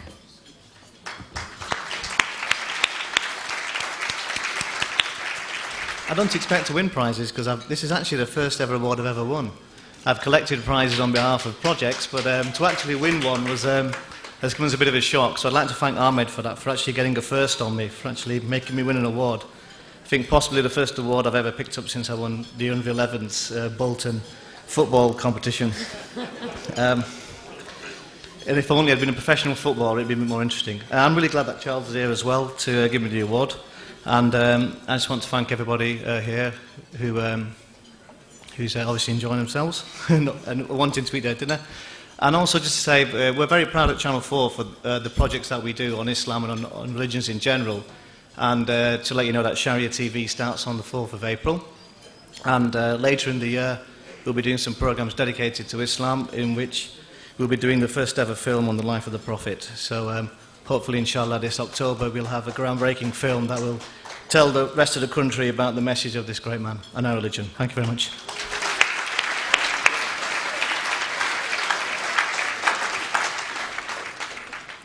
The next award, ladies and gentlemen, is one that's very close to my own heart. It's the al-Mu'mineen Khadija Award for Enterprise. Mother of the faithful, Khadija, beloved wife of the Holy Prophet, peace be upon him, was an inspirational individual, enterprising, independent, and successful. This pre-feminist woman, through hard work and skill, achieved business success that was unparalleled in her time. Presenting this award for excellence in enterprise, which has been sponsored by Melcom Pharmaceuticals, is Minister of State for Energy and E-Commerce, Mike O'Brien MP. I'd like to begin by thanking Ahmed Versi for inviting me to join you tonight. I've known Ahmed for many years now, and I'm very grateful for his friendship. I'm delighted to be here.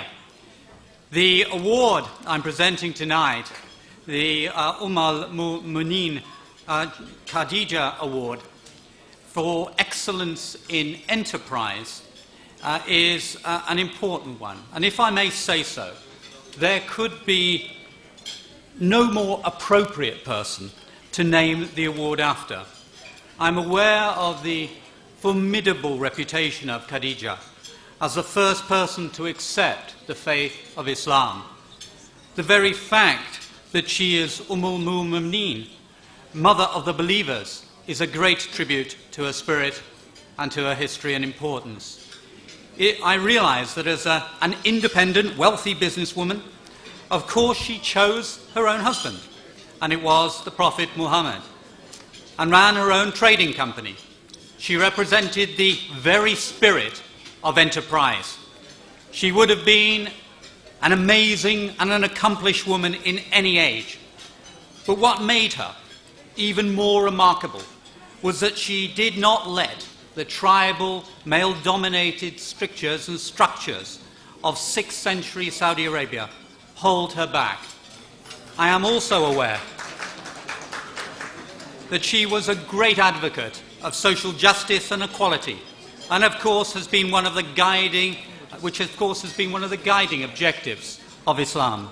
And it also provides a framework for the sense of community that all Muslims share, indeed a principle which is shared by all faiths. The emphasis placed on social justice when Islam was emerging was particularly contentious, but this did not stop Khadija spending her wealth to promote equality and justice, particularly for the poor and for the needy. And of course, she shared not only her willingness to develop her wealth and to make prosperity for her people, but also to share that wealth and to ensure that she helped to create equality and a sense of social justice in our society. So there can indeed be no higher token than to receive this award, and it is therefore with the greatest of pleasure that I today announce that the al-Mu'mineen Khadija Award for Excellence in Enterprise is to be awarded to Nihat Awan.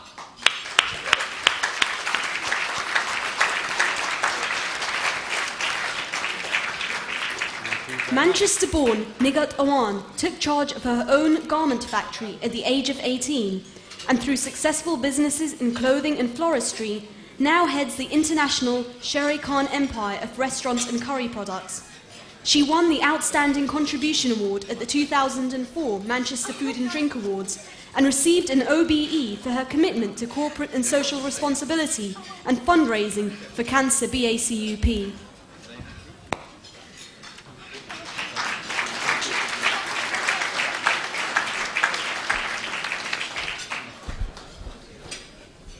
La ilaha illallah Muhammad Rasulullah. My God, am I surprised, am I shocked to be stood here today. I cannot believe it. Believe me, I have received awards before, but this is one of the best of all, the most beautiful, the most honourable. To start this evening, the way we did start this evening was the most memorable thing for me ever anyway. I wouldn't have missed this evening for anything, irrelevant whether I got this award or not. I am one of those people that hears to serve people. That is my dream. That is where I want to be. One day, I hope that I will help with power and hope that a lot of young people will work with me. Me, my CV, 91, I had cancer.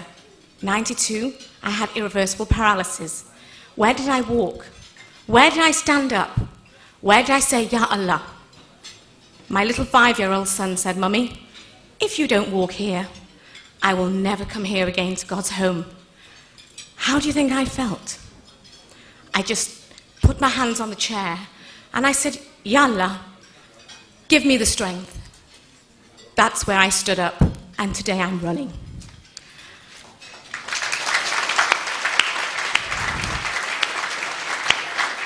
It didn't stop there. In 1994, I had hysterectomy. In 96, my right lung blew up, of which I have only 1.5 lungs today. In 2003, I had heart surgery. But by the grace of God, by the grace of being born at the right place, at the right time, in the right country, having the right people, having National Health Service, and all the opportunities that I had, I am stood here today saying, thank you all very much. Thank you.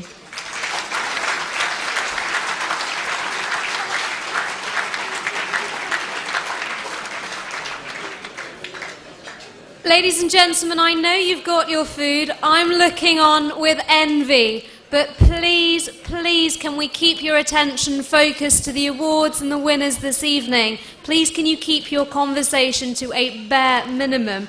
And also, again, to presenters and recipients, it's the same message I'm being hounded to ask you again. Please keep your presentations to a minute long. Now, ladies and gentlemen, the next award. Faiza Hashmi's relentless campaign secured the way for allowing women to compete and excel in Olympic sports. Previously excluded, Faiza Hashmi showed that it was possible for women to compete at the highest levels without compromising their religious identity. This award in her name celebrates those who have excelled in sport. Unfortunately, as you've heard from Ahmed Versi already, Faiza is unable to join us this evening due to pressing engagements. But we're pleased instead to have with us Iqbal Sakrani, Secretary-General of the Muslim Council of Britain and the first Muslim ambassador to back the London Olympic bid. Ladies and gentlemen, Iqbal Sakrani.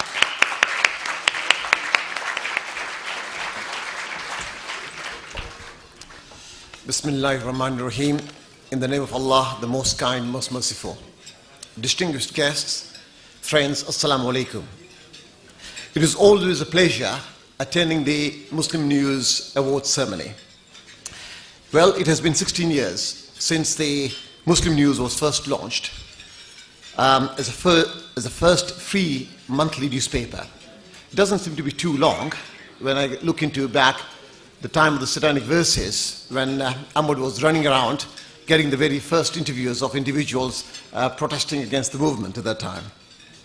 Well, throughout this time, the Muslim News has, with only a tiny but immensely dedicated staff, became an essential and reliable source of information about issues of concerns to British Muslims. One just has to visit the website, which contains an archive of material going back many, many years.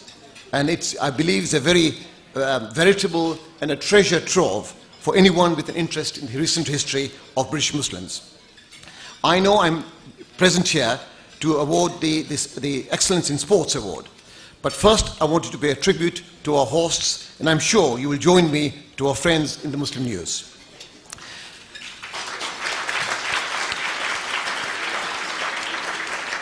I am, of course, delighted to present the Excellence in Sports Award, not least because often the portrayal of Muslims in our media is so unfairly and one-dimensional.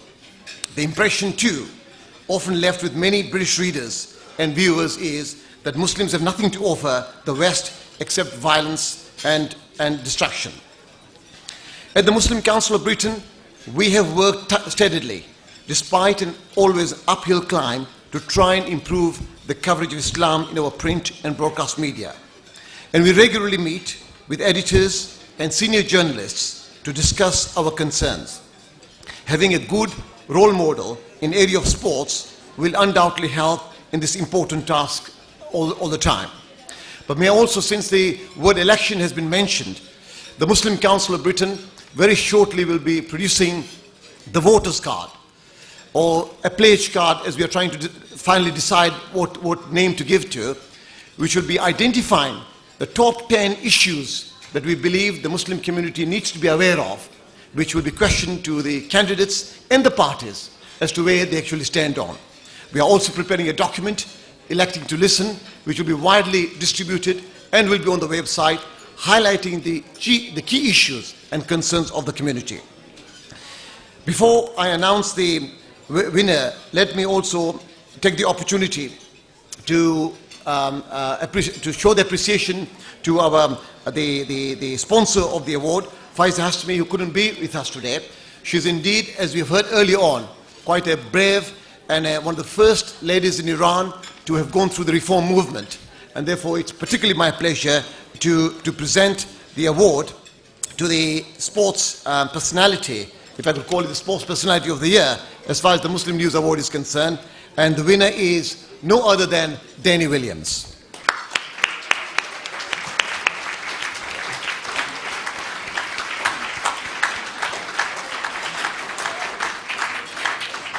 "31-year-old Danny Williams, who lives in South London, is a rare breed of boxer. After a spectacular victory against Mike Tyson in 2004, beating him in a fourth-round knockout, Danny rose to prominence and could one day be WBO heavyweight champion of the world.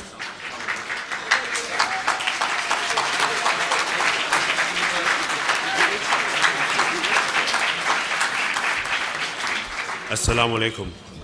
First of all, I give praises due to Allah, because without Allah, I'm nothing. You know, alhamdulillah. And that is the end of my speech. Thank you very much.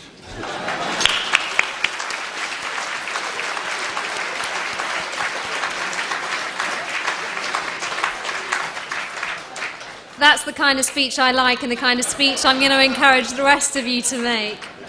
The next award, ladies and gentlemen, this evening celebrates excellence in engineering, science and technology. Fazlur Rahman Khan was the father of modern-day tall buildings.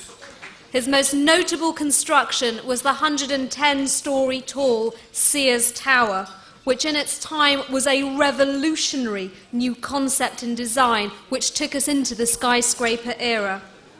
His last major project, which many of you will have visited, was the Hajj terminal in Jeddah, Saudi Arabia. Bringing together traditional Bedouin tent design with contemporary fiberglass and cable, the terminal now provides shade for over 80,000 pilgrims at a time. The Fazlur Rahman Khan Award has been sponsored by the Ministry of Defence and will be presented this evening by Caroline Deal, the Chief Executive of Media Trust, an organisation which helps charities to communicate.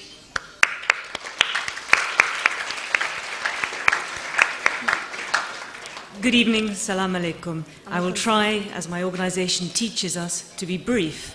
Ahmed said at the beginning of this evening that very few people, particularly in the Muslim community, who give their time to charity and voluntary work, want to be seen to be doing this, want to be in the media.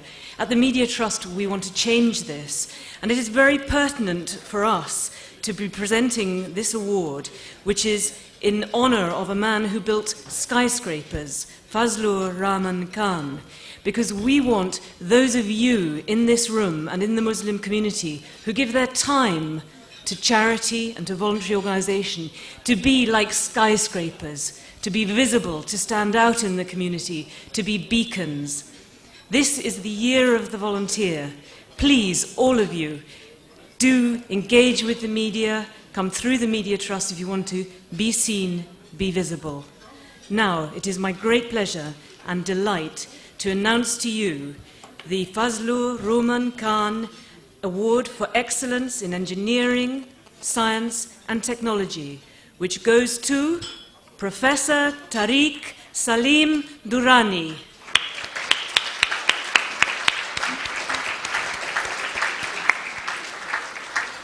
Professor Durrani is Deputy Principal and Professor of Signal Processing at the University of Strathclyde. He is Director of the Institute for System Level Integration and the Scottish Electronics Technology Group. He is responsible for lifelong learning, staff development, and the promotion of entrepreneurship, as well as university and industry collaborative research.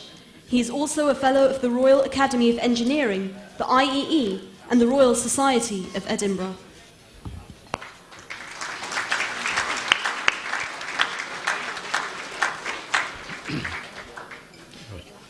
Assalamu alaikum, ladies and gentlemen. It's indeed a pleasure and honor to receive this award.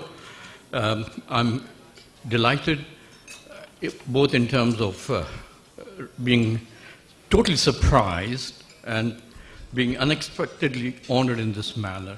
It's clearly a credit to this audience over here that there are so many interesting people who've been able to attend this event and be recognized by all the hard work that Muslim News have done. I'd just like to take this opportunity to thank Muslim News for this excellent event and the recognition it has given to several Muslims who have been a credit to the country in their own representation. Thank you very much.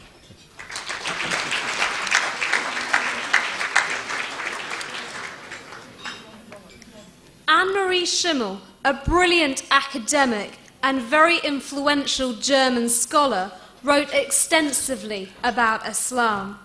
She has published more than 50 books on Islamic culture, literature, and mysticism. In 1989, she broke rank from her Western contemporaries and spoke out in protection of the Muslims that she felt had been undermined by the publication of the Satanic verses. Her remarkable scholarship and understanding of Islam has led to her receiving a plethora of doctorates and titles from across the world. Sadly, Anne-Marie passed away in 2003, but it's my pleasure to announce this award in her name.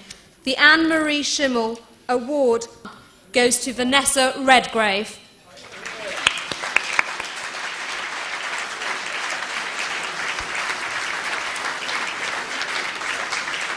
Unfortunately, Vanessa Redgrave is busy rehearsing at the Albury Theatre this evening and isn't able to be with us, but Ahmed Versi caught up with her earlier and she had this message for us. Congratulations for winning the Anne-Marie Schimmel Award for championing a Muslim cause, and I'd like to give you the... Wow, that is amazing. Amazing. It's a beautiful design. Yeah, it is, isn't it? Yeah. Thank you so much. I'm very sorry I can't be with you on this evening. It would have been a great honour. I'm just about to dress rehearse for Hecuba, that ancient play by the Greek dramatist Euripides, at the Albury Theatre here in London. So you find me dressed as Hecuba. So you can see the concept already of the production of this play about the Trojan queen and all the Trojan women who were driven out of their city after it was destroyed. I feel very, very honoured. I think the fact that it's not just one Muslim cause, although every people that I've supported in their struggle for justice and for their rights, their human rights. It seems like so many have been people of Muslim faith, as of the faith of Islam. And I feel that's a black mark on our times. I work for all people's human rights because all people should have their human rights. But today, we see the Chechens, the Palestinians. There are so many peoples, and our governments don't understand, and it seems to me they don't even try to understand what is happening. And I feel very disturbed and angry that whole sections of the media are taking a very racist stance against people of Muslim faith or people they believe are Muslims. I can only say I'm immensely honoured. I think I do what I think it's my duty to do. I don't expect any awards for this work, and I do such a little bit of work, but I work as hard as I can, and I thank you very, very much. It's a great honour.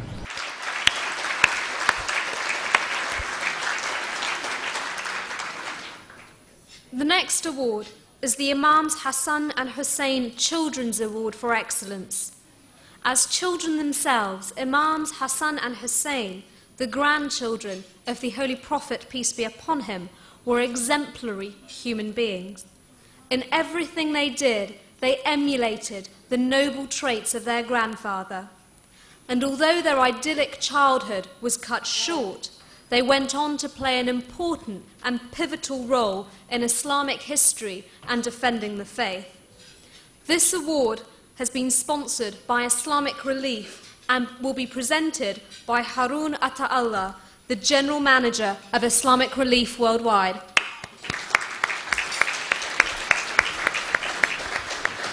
Assalamu alaikum wa rahmatullahi wa barakatuh. It is my pleasure to present this award for excellence to children. Imams al-Hassan al-Hussein, as we read in the books of Seerah, one thing they're very famous for is how that the Prophet ﷺ, when he went to pray and he went for sujood, or bowing, prostrating down on the ground, he delayed rising because they were climbing on his back. And he wanted them to have their fill of pleasure of climbing on his back before he disturbed them by rising again. I wish we all could show the same patience to children in our mosques and when we are teaching them.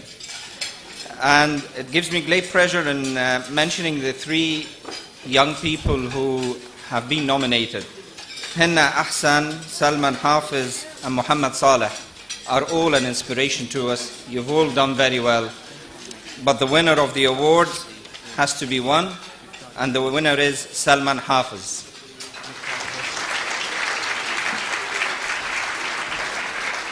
Unfortunately, they've had to leave this evening. They were here a little earlier, but they've had to go. But can I invite Melihat Versi to accept this award on their behalf? Salman demonstrates excellence in his school and madrasa studies without compromising one over the other. Between the ages of 9 to 13, he memorized the Quran and at the same time secured a place at the prestigious Heckman White Grammar School. In 2002, Salman, who lives in Dewsbury, West Yorkshire, won the Al-Bir Foundation Holy Quran competition, and the following year, aged 13, achieved GCSE Latin A*. Now 15, Salman recently represented Britain in the 26th annual King Abdulaziz Holy Quran competition in Saudi Arabia. Salman's ambition is to study at Oxford University and learn Arabic in an Islamic country. The next award is the Allama Iqbal Award for Creativity in Islamic Thought. Widely regarded as the spiritual father of modern-day Pakistan, Muhammad Iqbal was a poet whose work was unmatched, both in terms of its beauty and in the grandeur of its message. Through his work, he recognized that Islam was the way forward, holding firmly to the values of peace, honor, dignity, and freedom for all human beings. This award, ladies and gentlemen, will be presented by Dr. Zaki Badawi, Principal of the Muslim College.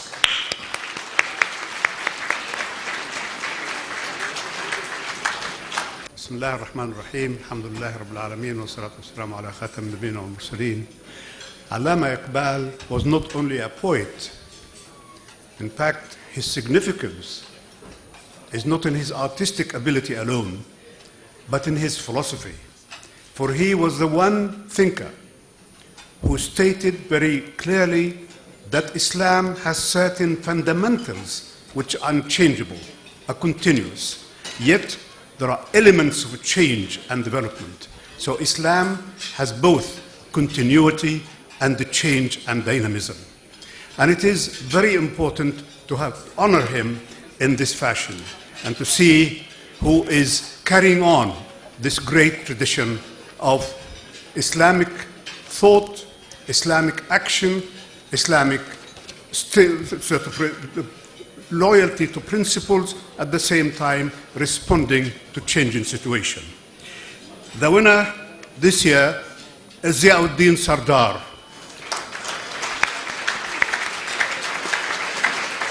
Unfortunately, Professor Zia Sardar is away filming for the BBC in Pakistan at the moment, but may I invite Dr. Husna Ahmed, Director of Operations of Faith Regan UK, to accept the award on his behalf.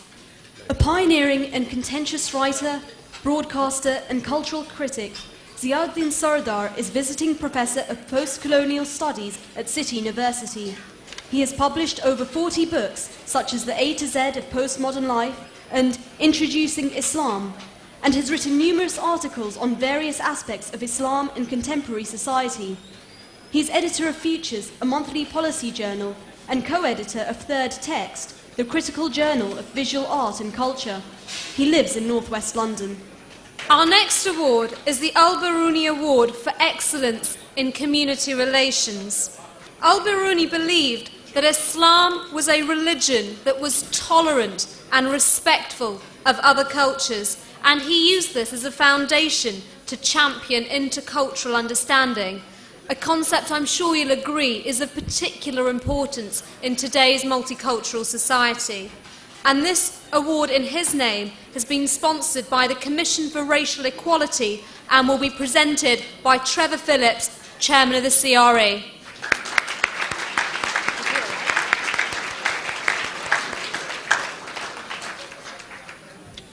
I know I've got to speak briefly, and my colleagues at the CRE these days say to me that I must speak briefly because it seems impossible for me to say anything for more than 2 minutes without plunging myself into some controversy and ending up on the front page of The Sun. So I'm going to be as brief as I can. First of all, to say congratulations to Ahmed Versi. I'm so proud to be here again. On your 16th year, people said you couldn't keep it going, but you did. So congratulations to Muslim News.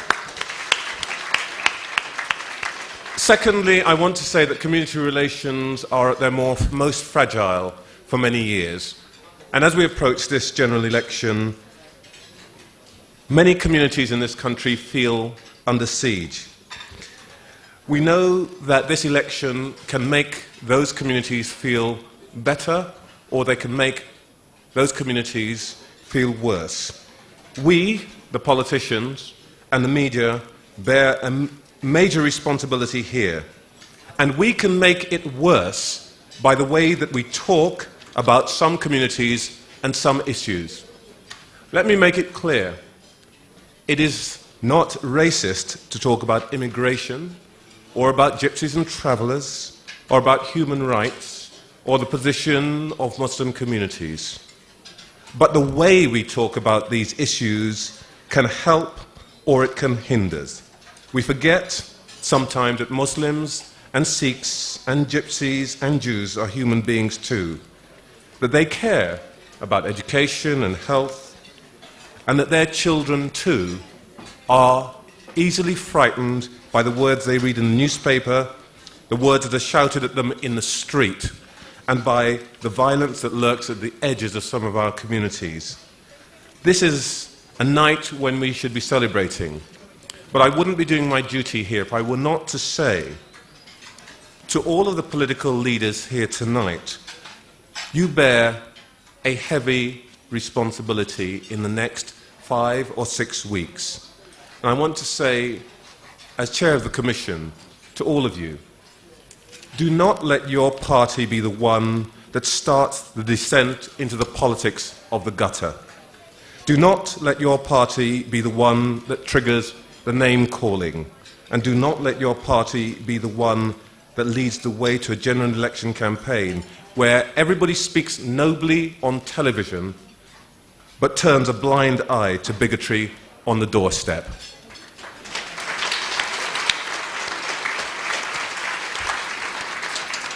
I will say one thing which I would like to speak positively about tonight. One of the things that I've discovered at CRE recently is that different communities are beginning to talk to each other more. I'm especially proud of the way that Muslim leaders in different organizations, particularly our colleagues in the MCB, have begun to reach out to other communities, the black community, the Jewish community. I hope we will begin to make links across to the gypsies and travelers. I think we can all, those of us who are minority communities in this country, take pride in ourselves and each other. And I would hope that this gathering tonight will take a special pride. I just want to say this, because they are my brother and my sister, really, that Paul Boateng is going to South Africa to represent Britain. I think that's a matter for great pride, a minority ambassador in one of the most important countries in the world. And I hope that that will be followed very quickly by my sister Valerie Amos, though we like her being leader of the House of Lords, moving to become the boss of the United Nations Development Programme. That would be fantastic. And frankly, and here is where I think we can help each other. Paul's moving from Brent South, I hope, will make it possible for another minority MP to take over his place. I don't know who else is in there, but I hope that my good friend and one of the most brilliant young Muslim politicians, Razi Rahman, is in there with a shout, because he should be an MP. Anyway, having said that, the winner of the Al-Biruni Award, and this is the Stargazers Award, Al-Biruni, the astronomer, the winner of this award is Tanzim Wasti.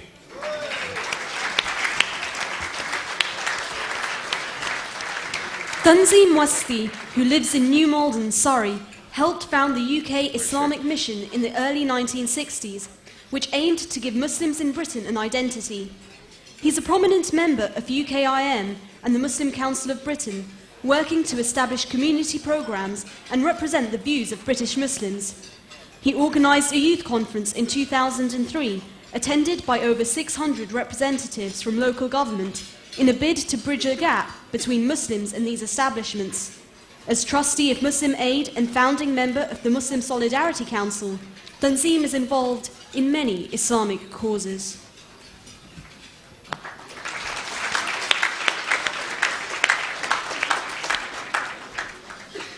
Bismillah ar-Rahman ar-Rahim. Actually, I have no words, and I was not expecting. And the work, a small work for the community or for the sake of Muslims, and the larger community I have done is for this, to please Allah. Until and unless the Muslim community become the part of the male community in this country, there are a lot of problems, and that is the duty of the young generation to become part and parcel and take the message which Rasulullah ﷺ brought to the humanity as Rahmatul lil Alameen, to serve the humanity, to serve the community, irrespective of this race, creed, or caste. والعصر إن الإنسان لفي خسر إلا الذين آمنوا وعملوا الصالحات وتواصوا بالحق وتواصوا بالصبر. Thank you very much. Our final award this evening is the Imam wa Amal Special Award. Serving others and working for the common welfare are a natural extension of the true faith in God. This award recognises those who are serving the community without thought for any reward in this world. It's an award for those that are God-conscious and those whose impetus is the belief in God alone. Presenting this award, I'm very pleased to invite Amina Ann Coxon, a consultant physician and member of the Muslim News Award for Excellence independent panel of judges.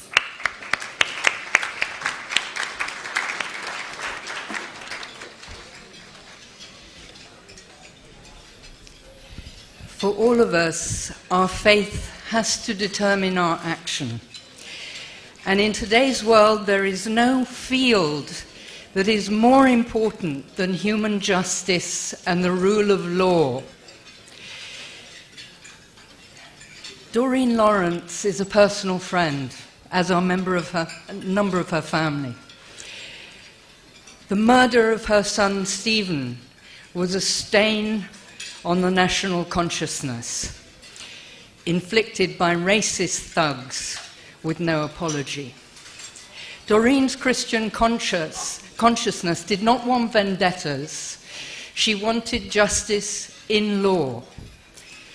And she chose, rightly, the award of our special award, Imran Khan.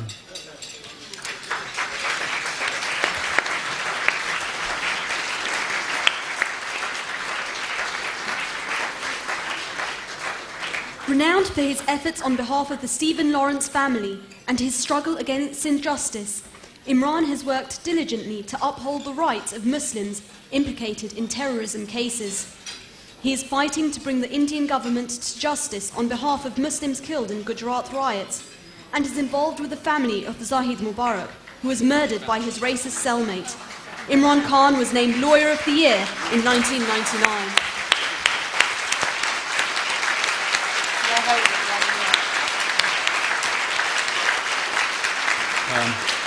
That, I'm afraid, was a real shock to me. I was about to enjoy my dinner. It really did come as a surprise. I know that when people come to award ceremonies, they say have some idea. On this occasion, as lawyer, I'm lost for words. It's a real honour to receive this award. It is not often that lawyers get good press, and less often that they win awards such as these, such prestigious awards. And I'm really humbled to be in the company of so many great individuals today. The pride that I feel in winning this award is tarnished, I'm afraid, with a bit of sadness, because the recognition that I'm getting today comes about because I've been involved in cases in which particularly young people have not been able to fulfill their future, their ambitions, because they've been killed. They've been killed and their families have been through an injustice. The recognition I get today is on the back of families who have suffered daily. And that sadness, I'm afraid, we have to talk about today, because unfortunately, this month, there are two particular anniversaries that we ought to remember. So while we enjoy everything today, we ought to think back to 3 years ago now in March, when 2,000 Muslims were killed in Gujarat, slaughtered, pregnant women raped, 100,000 displaced.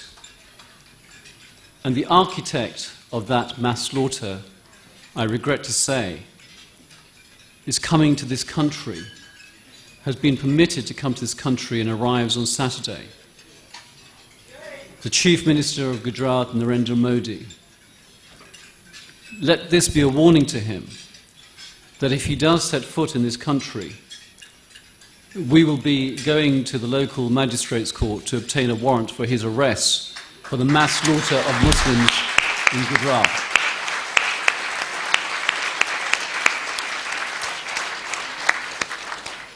The second, and yet again another tragedy, is 5 years ago.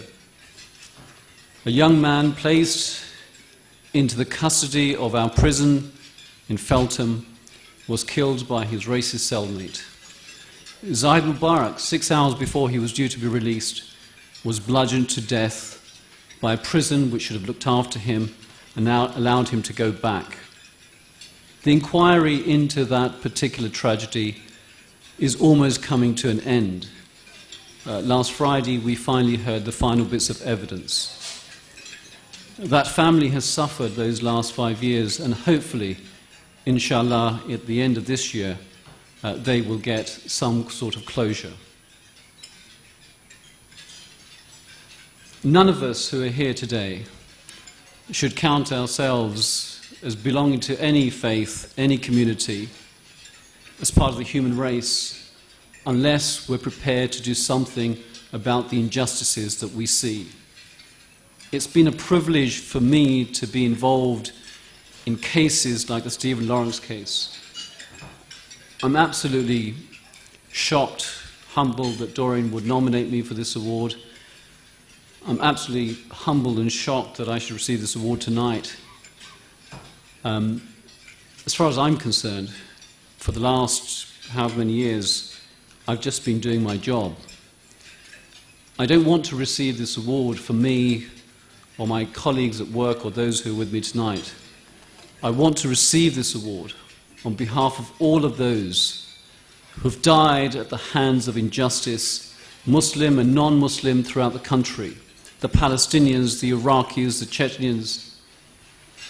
I've been able to represent Palestinians in Gaza, Iraqis in Basra, Muslims in Bradford and Burnley, those who are now fighting against the label of terrorism in Belmarsh and Wood Hill. On behalf of all those individuals, I accept this award, and in particular, I accept this award on behalf of all those Muslims who died in Gujarat and for Zahid Mubarak, who died in Feltham. Thank you all so very much. Ladies and gentlemen, all good things must come to an end, and so the Muslim News Awards 2005 draws to a close. Without the hard work, dedication and commitment of so many people, not only today, but throughout the course of the last year, this event would not have been possible. And on behalf of the Muslim News, I'd like to thank the organising team, Ehsan Masood, Shaheen Mohammed, Sarah Sharif, Elham Asad Buaras, Murtaza Versi, Faisal Dawji, Roman Ahmed, Tabassum Jafari, Atla Abbas, Samir Rahman and Erica Timony. I'd also like to thank the experienced event management team that we had help us this year, Leila Manji, Afzal Pradhan and Asifa Pradhan. Designing the sleek brochure for the 4th year running, my thanks go to Zafar Malik. For her impeccable and professional voiceover work, Zainab Versi. To our Indonesian friends who have travelled so far to be with us this evening, Kurniawati and Yulia Stuti, for their beautiful recitation of the Holy Quran, Muhammad Ainun Najib and Kiai Kanjeng, his band, for what I'm sure you will agree was an entertaining and uplifting piece of music. In addition, my thanks to the Indonesian Embassy for their invaluable help and assistance. Also, thanks go to Konta TV, headed by Almani Konta. Last year, they turned around the filming of this event into broadcastable coverage within an hour of Sir John Stevens' speech. I'd also like to thank the hotel management at the Intercontinental for their persistently helpful staff and for the volunteers who have been operating the PowerPoint to enable you to enjoy the proceedings all around the hall this evening. To the sponsors, those of you who put your money and name to these awards, your financial assistance is imperative. a small budget newspaper like the Muslim News relies on your support to make ceremonies like these a possibility. To those of you who took the time to nominate individuals for awards, you bring to our attention the quality and talent that often lies hidden and unrecognised within our communities. Thank you for nominating this year. Please make sure you nominate again next year. To the judging panel, who had the unenviable task of choosing between so many high-calibre candidates, the care with which you have evaluated, debated and judged the winners ensures that these awards remain a prestigious award. And to all the volunteers who have helped in one capacity or another, behind the scenes many of you and over the course of the year, young and old alike, there are too many of you to name individually, but thank you all for your efforts. Ladies and gentlemen, recognising excellence is the first step in ensuring its perpetuation. And if you, like me, have been inspired by the talent, dedication and achievement of nominees and winners alike this evening, then start thinking about who you'd like to see nominated next year for a Muslim News Award for Excellence. Who do you know that deserves one of these prestigious awards? Remember also, ladies and gentlemen, we have an exciting new category next year, an award for excellence amongst the youth. We're also inviting suggestions for the name of that award, so get your thinking caps on, and if you have any ideas, please get in touch with the Muslim News. Photographs and DVDs will be available of tonight's ceremony. Keep your eye on the Muslim News website if you'd like to order copies. Finally, ladies and gentlemen, thank you for being here this evening and sharing in what I'm sure you'll agree has been an inspiring, uplifting and enjoyable evening. We end, as ever, with a passage from the Holy Quran. In the name of Allah, the Beneficent, the Merciful. By the passage of time, mankind truly is in a state of loss, except for him who believes and does good works, and enjoins others to truth, and enjoins others to steadfastness. Ladies and gentlemen, I've been Fatim Kurji. Thank you very much for your attention this evening. I shan't ask you to keep quiet any longer. In fact, I'll encourage you now to meet, mingle, and make merry with all of our guests. Bon appetit, ladies and gentlemen. Thank you very much, everybody.